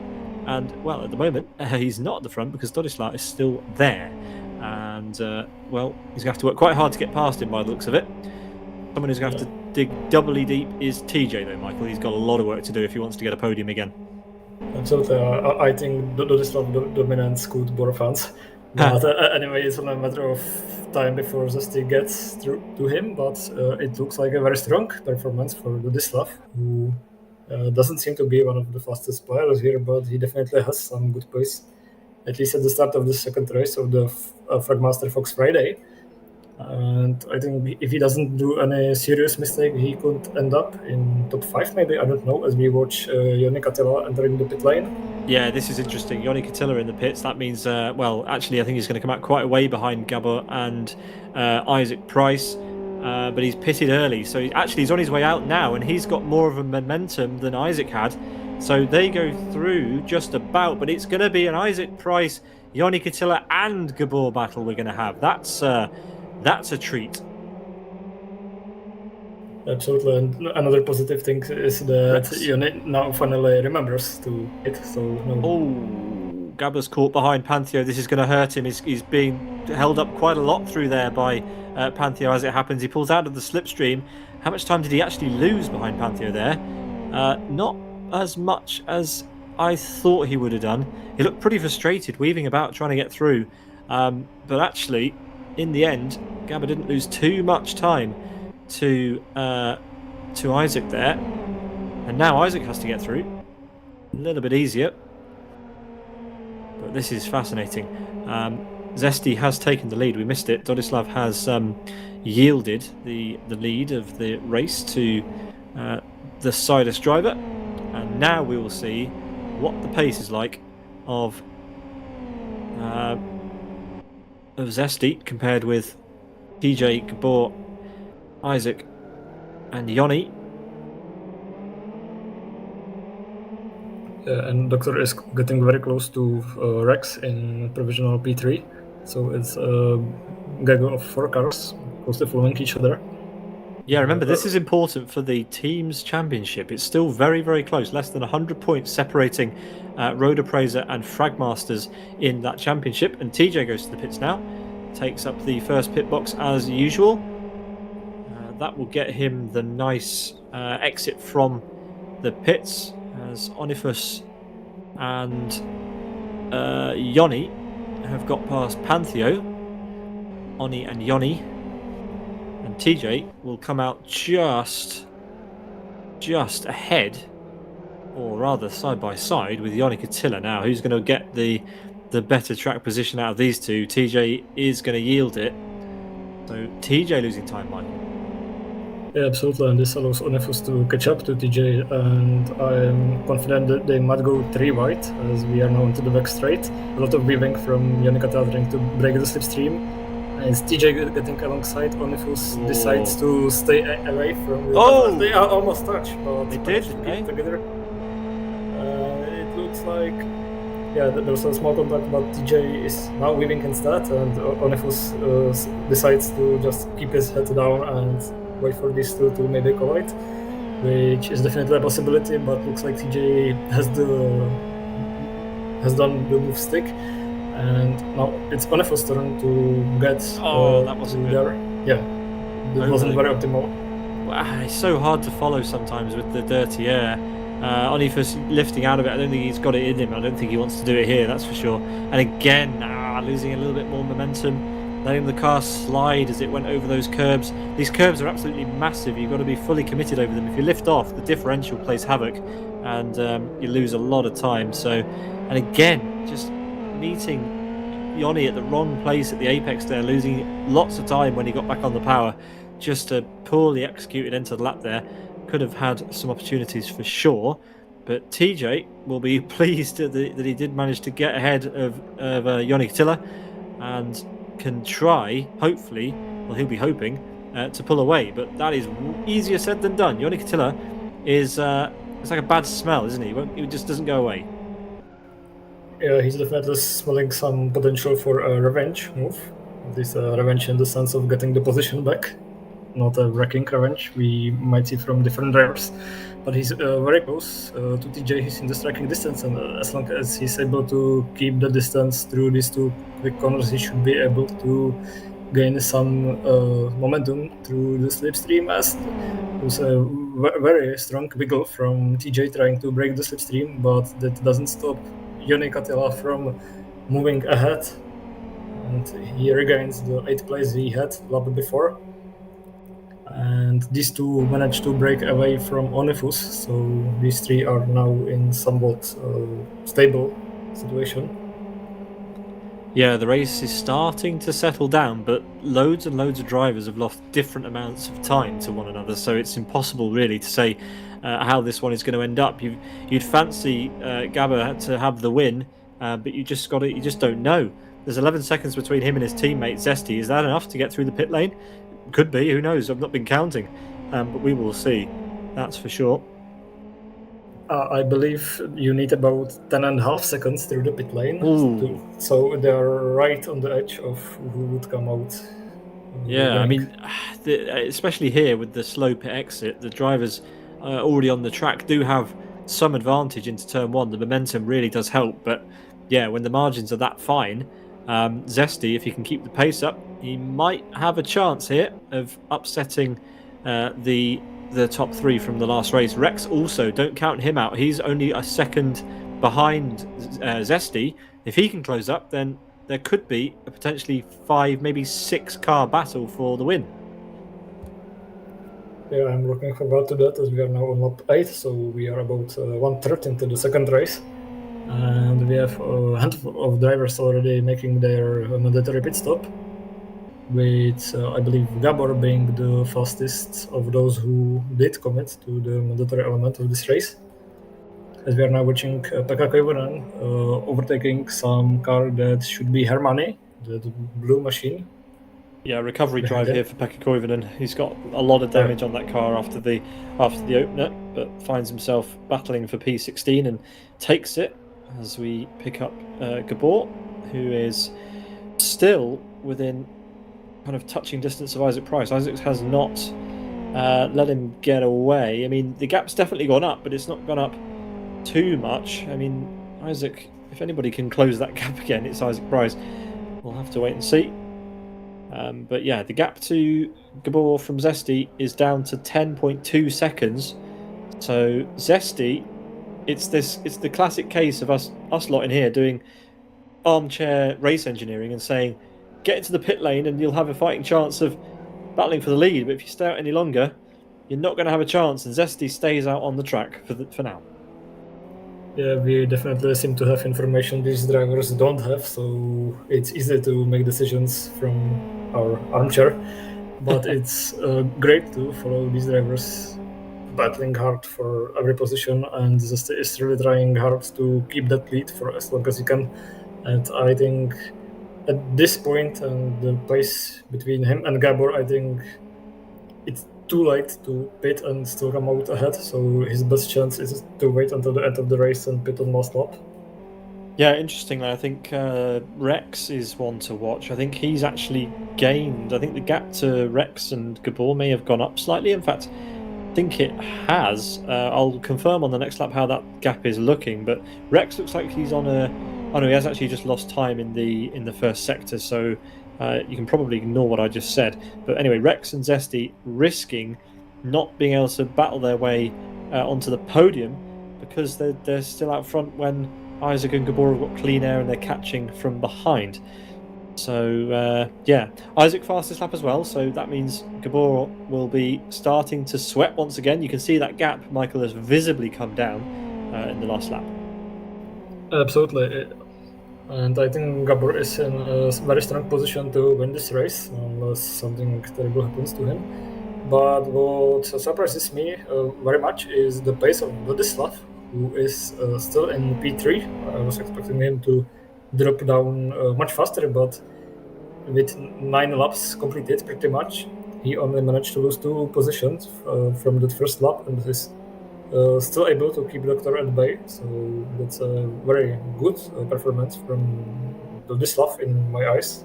Yeah, absolutely. Nothing. I can't say anything else about that. That is absolutely fair. Vladislav's still running P3, 3 seconds off the lead, and keeping Doctor at bay.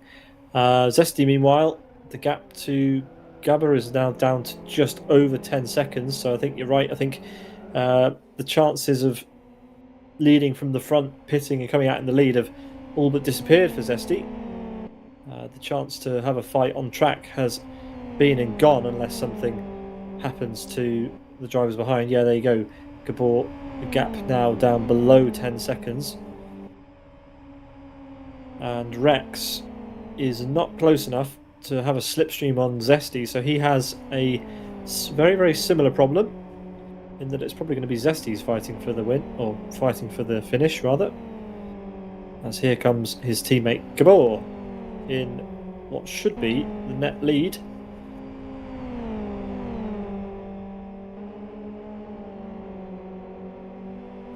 Yeah, the race order has pretty much stabilized for this particular moment as Isaac Price was having a little slide in the background, and Rajichan in P11 seems to not have the strongest race. He might have some damage from the opening lap where we saw that big pile-up of cars in that approach chicane. And I can confirm that there's some small damage to Rajichan's front left suspension, so he might be suffering from that through the whole race.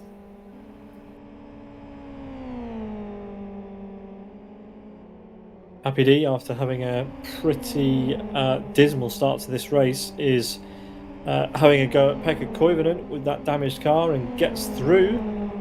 So Happy D makes a place. Remember that Happy D has already made a pit stop, so that does partly explain why he might be so far down compared to where he started, as they're now both trying to get through Novi for the Sonoris team, and they do. But it is Zesty leading. We do, of course, think that Gabber and now Isaac Price will get through. TJ will not. Zesty will come out ahead of TJ if things stay like they are. But yeah, Zesty's chance to fight for the win has gone up with smoke.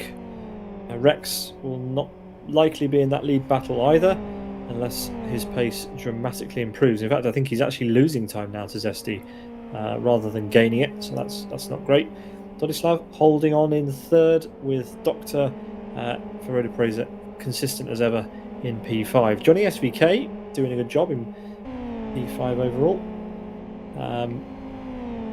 with Gabber in P6 and Isaac Price with the fastest lap currently in P7. Been a long time since we've seen Isaac in Live for Speed driving. Good to have him back. Yeah, it was a while, but it's great to see him back and giving out some strong performances again.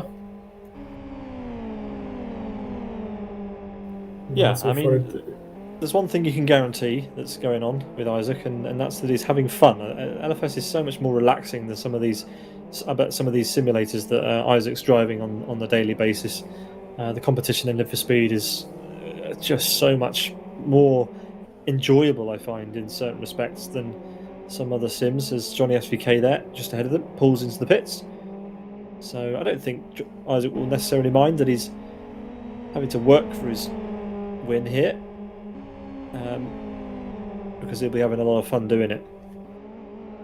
Yeah, absolutely. And I think for everyone who has ever experienced racing in the first speed, it's really a go-to simulator, as the driving feels very natural the moment you try it. So it's definitely a kind of game that I would be returning all my life to.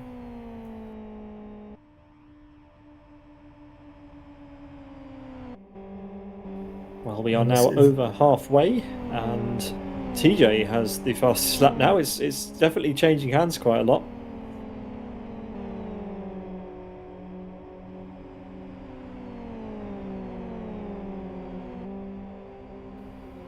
Yeah, TJ now has the fastest lap, but is almost 14 seconds behind Zesty, so that's not a place where he wants to be.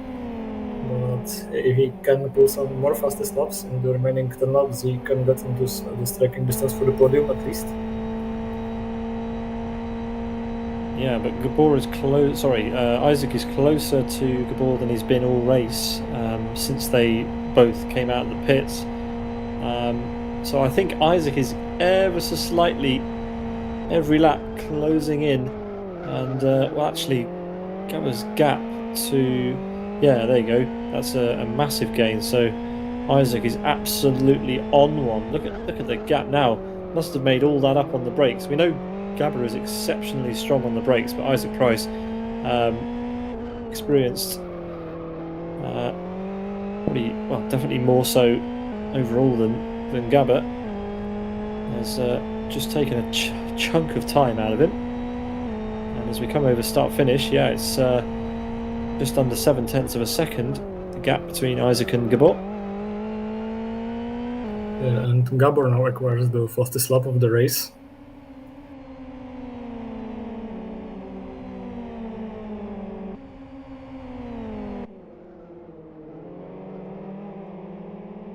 As we are switching to a Google, of course. So PD Pekka Koivunen is into the wall as PD significantly misjudged the situation, and his lack of three-dimensional awareness caused Pekka Koivunen to hit the wall hardly and adding salt into his injury. Look how damaged that car is, and the race is essentially over for him. But I'm sure he will keep continuing. Yeah, so, of course. Yeah. But that was super clumsy. 3 cars into one tiny space, and an erratic move that puts Pekka Koivunen into the wall again. By the looks of it, it's just unlucky, and there's really no need for it. As Rex now, look how close Rex has got to Zesty. This is going to upset everybody. Oh, there's tyres flying across the road. That'll be who is that? Zorus. Zorus, yeah. Yeah, luckily he's out of the way. But I'm not sure what happened to Zesty, as he's now right in front of Rex for no particular reason, as now the Dislav is under pressure for a doctor. Yeah, Finally, and look behind. Look behind. This is going to hurt. This is going to hurt Gabor. Like, Doctor will be held up by Dodislav. Gabor and Isaac are both going to catch up to this fight, and they don't need to get out of the way. They are still in the race, even though they haven't pitted. They can still defend if they want to, and they're in a fight with each other. So this could be quite uncomfortable for Gabor and Isaac. This could be Zesty's opportunity, with a little bit of luck, to get this race back under control. The gap's down to 8 seconds, so it would need to be something pretty spectacular for that to change. But let's see what happens here. We've got 2 fights happening. We've got Dodislav and Doctor going side by side, and Doctor goes through. That might make this a little bit easier then for Gabor, as they're going to be a little bit separated. Yeah, Dodislav actually moves out of the way to defend, does he? Or is he going to let him through? He's defending. And why not? It's going to be a little bit futile, I think. Yeah, Gabor moves through. So Dodislav didn't really cause much of a headache for Gabor, but it's a different situation for Isaac Price.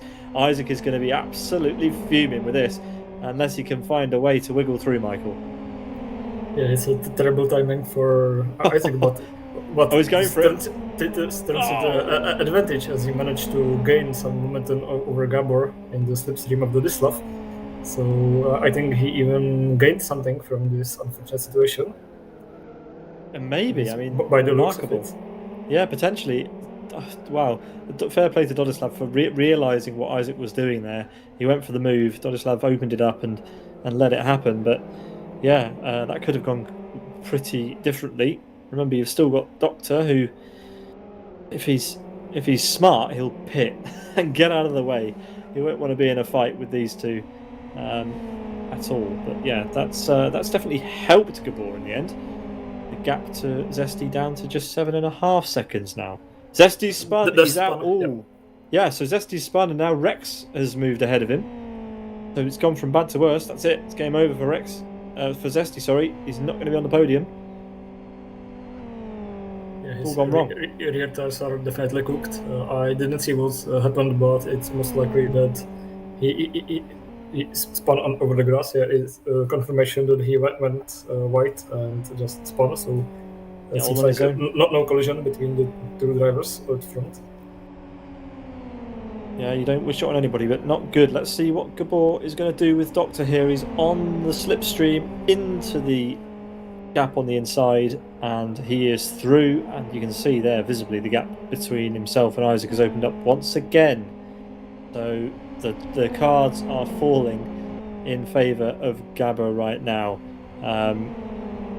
Sometimes that's just the way it goes, Michael. You don't really have a choice. It's the luck of the racing gods. Yeah, the luck is part of the racing, and here it just went in the way to Gabor and against his teammate Zesty. So yeah, it's bad luck for him, but this is going to be the mother of all fastest laps. Wait, if Gabor can finish this lap off, wait and see what the time is. It's going to be unbelievable. The slipstream he got off Doctor there was absolutely outrageous. Let's see what he manages. He's having fantastic splits so far, as Isaac has made pass over the Doctor in the background.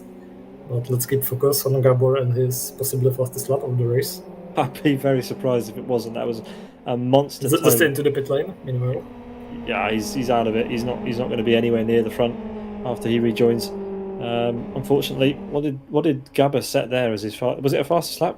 It was fastest lap, 1 minute 49.3 seconds. So okay, so still not faster than the first race. 49.1 was TJ's fastest lap in race 1, so we're still a couple of tenths. TJ and Onifus setting identical split threes on this lap as well. So lots and lots of drivers with pace in the middle of this race, but we're yet to see the fastest lap from race 1 broken just yet. Zesty and Onifus go side by side. This has been absolutely relentless, this race. Fantastic action as always. What a treat on a Friday evening. Yeah, a lot of wonderful action, some collisions that are part of the racing, and some interesting tactics from Gabor, who's just having the upper hand tonight in both races apparently. And only guy between Gabor and the overall lead is Fragmaster Rex, who is yet to pit and is only 6 seconds ahead, so there's no way he can complete the mandatory pit stop and come out ahead of Gabor. So I think the result for the victory of this race is pretty much, I would say, prepared. But yeah, let's not jinx it. Well, the ink is being prepared. The feather has been placed in the jar. It's ready to be written, I think, because there's no way, unless Rex bends the laws of physics, there's no way he's going to be able to get out of the pits in front. But it does remain to be seen where he will come out. He should come out around TJ and Yoni. So still good points on offer, and certainly it's important for Rex to finish ahead of TJ because obviously there's the team championship to worry about. Absolutely, and TJ so far is struggling to get close to the Dislav. He's now very close, but not close enough to try to make the move. But he backed out of it. Yeah, but should be able to get alongside the back straight as long as he can keep this distance through these quick turns, and he does so. So he's in the slipstream now. Will be alongside in a second or two. Goes over the left side of a fellow competitor and is ahead before we even get into the next round. So that's was a pretty easy pass for TJ, and he's promoted to 5th place, right behind his teammate, the Princess Doctor. Yeah, this is looking bad for Fragmaster. It looks like both of the Road Appraiser cars will finish ahead of them in this one.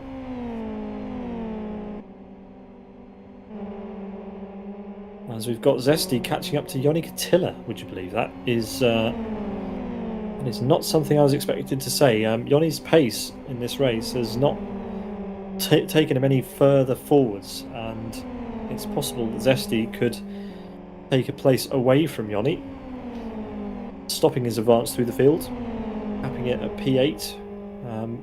Of course, Dodislav still needs to go down the pit lane.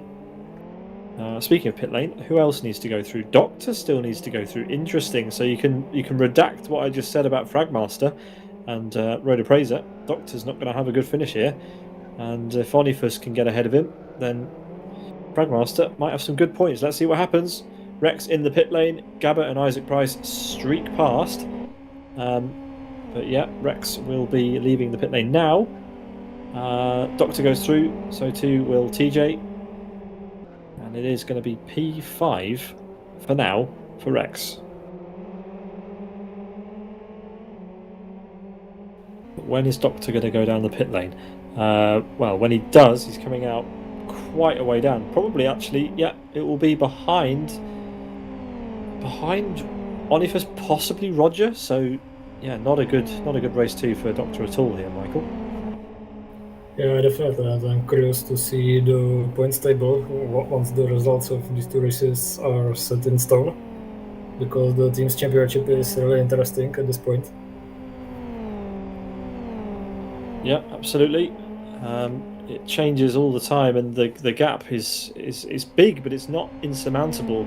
Either team could still theoretically take the win in the team's championship, Road Appraiser or Fragmaster. That's Rex, Onifus, Doctor and TJ. But for now, it's going to be a Sidus full points haul by the looks of it. Gabor,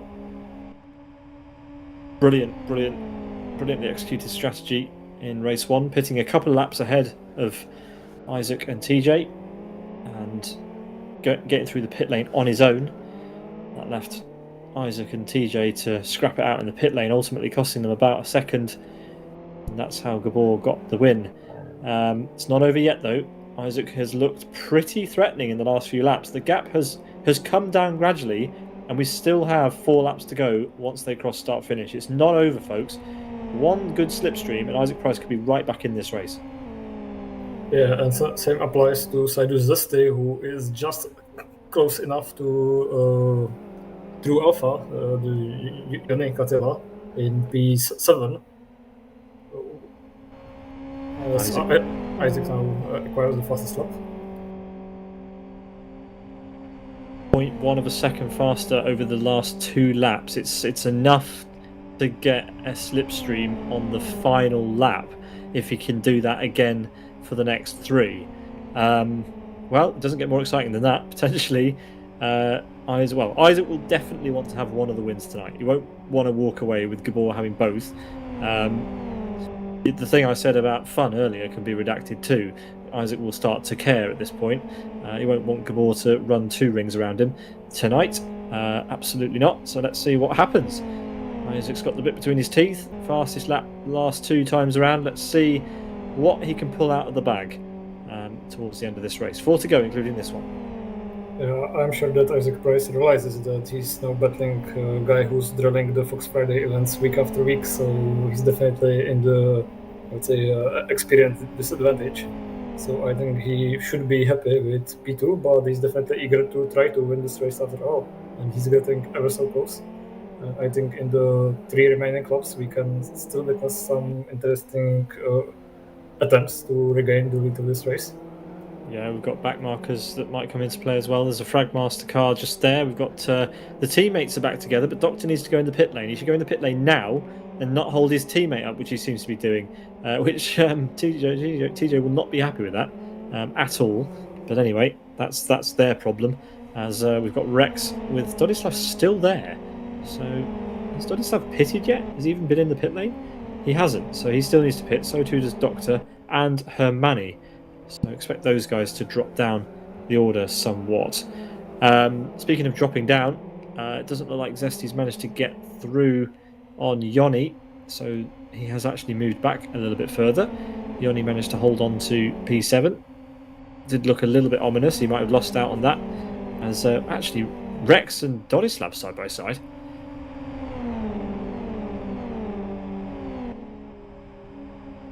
And TJ through on Doctor just ahead. Yeah, and Gabor just had a very tasty draft from the backmarker fin UK, which allowed him to gain some space over Isaac. And that's probably just enough. Again, Gabor getting lucky with the lap with the traffic, and the gap has gone up to well over over 7/10 now. What's it going to be at the sector line? We'll get an update in a minute. Yeah, it's over a second again. Unbelievable. 0.4 of a second just for one slipstream. Well, let's see if Gabor can steal the fastest lap away after that. There's absolutely no reason why he shouldn't.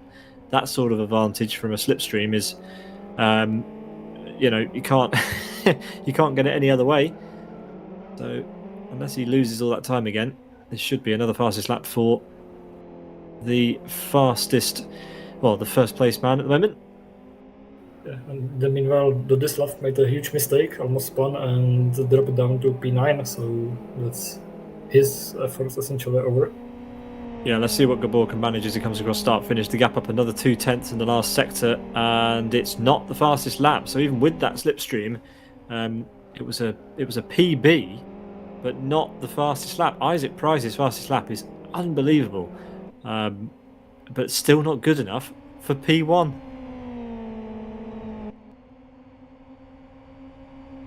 Yeah, it is getting very close with only 2 laps to go, but it looks like Gabor has it covered as Dodislav now is leaving the pit lane behind. Would be Johnny SVK, so he's now in P11. Oh, no! Spins.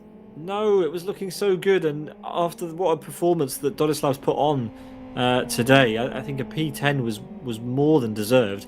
But 2 unforced errors then have definitely put that idea in the bin, and that's a big deficit now to gain back for Dodislav. And Isaac Price has, I think, decided that enough is enough.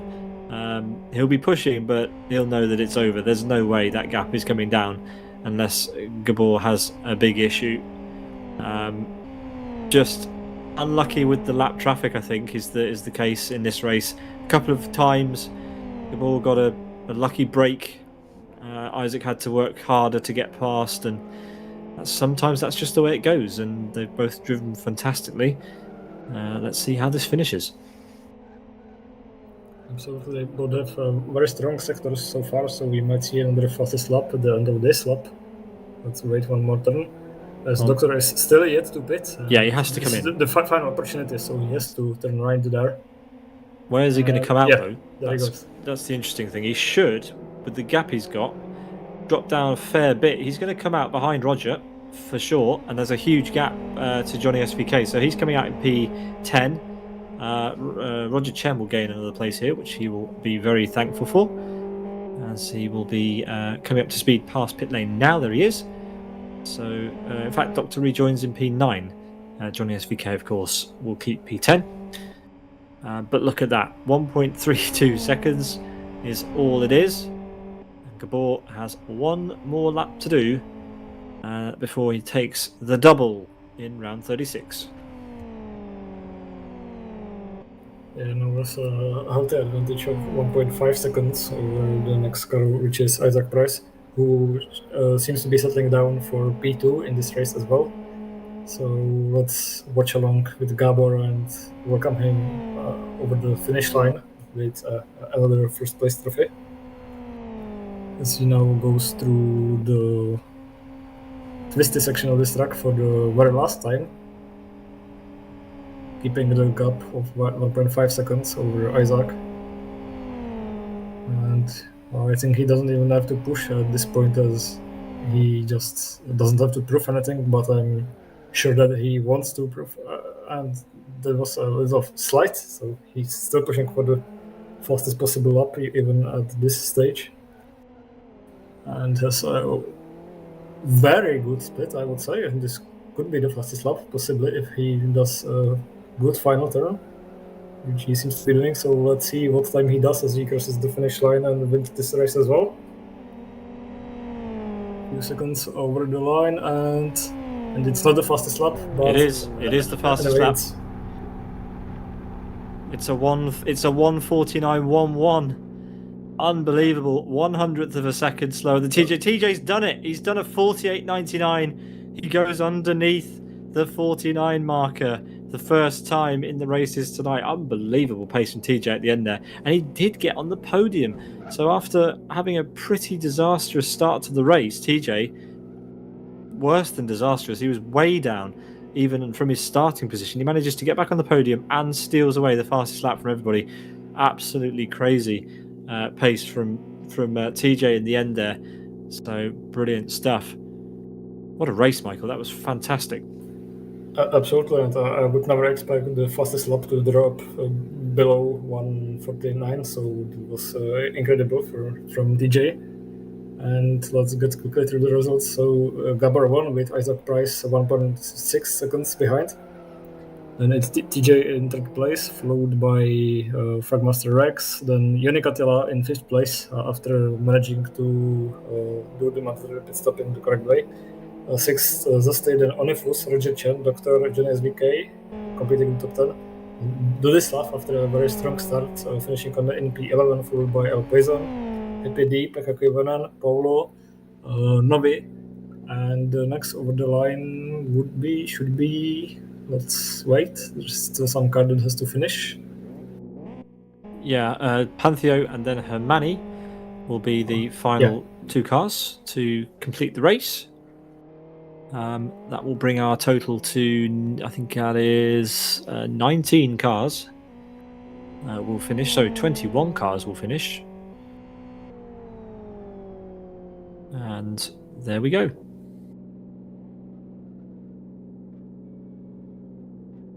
So the double for Gabor in 40 minutes, 33 seconds and 45. It is his second win of the day. A second and a half back, it's Isaac Price. And TJ takes third place again. So exactly the same podium in the two races with Rex there, best of the rest again.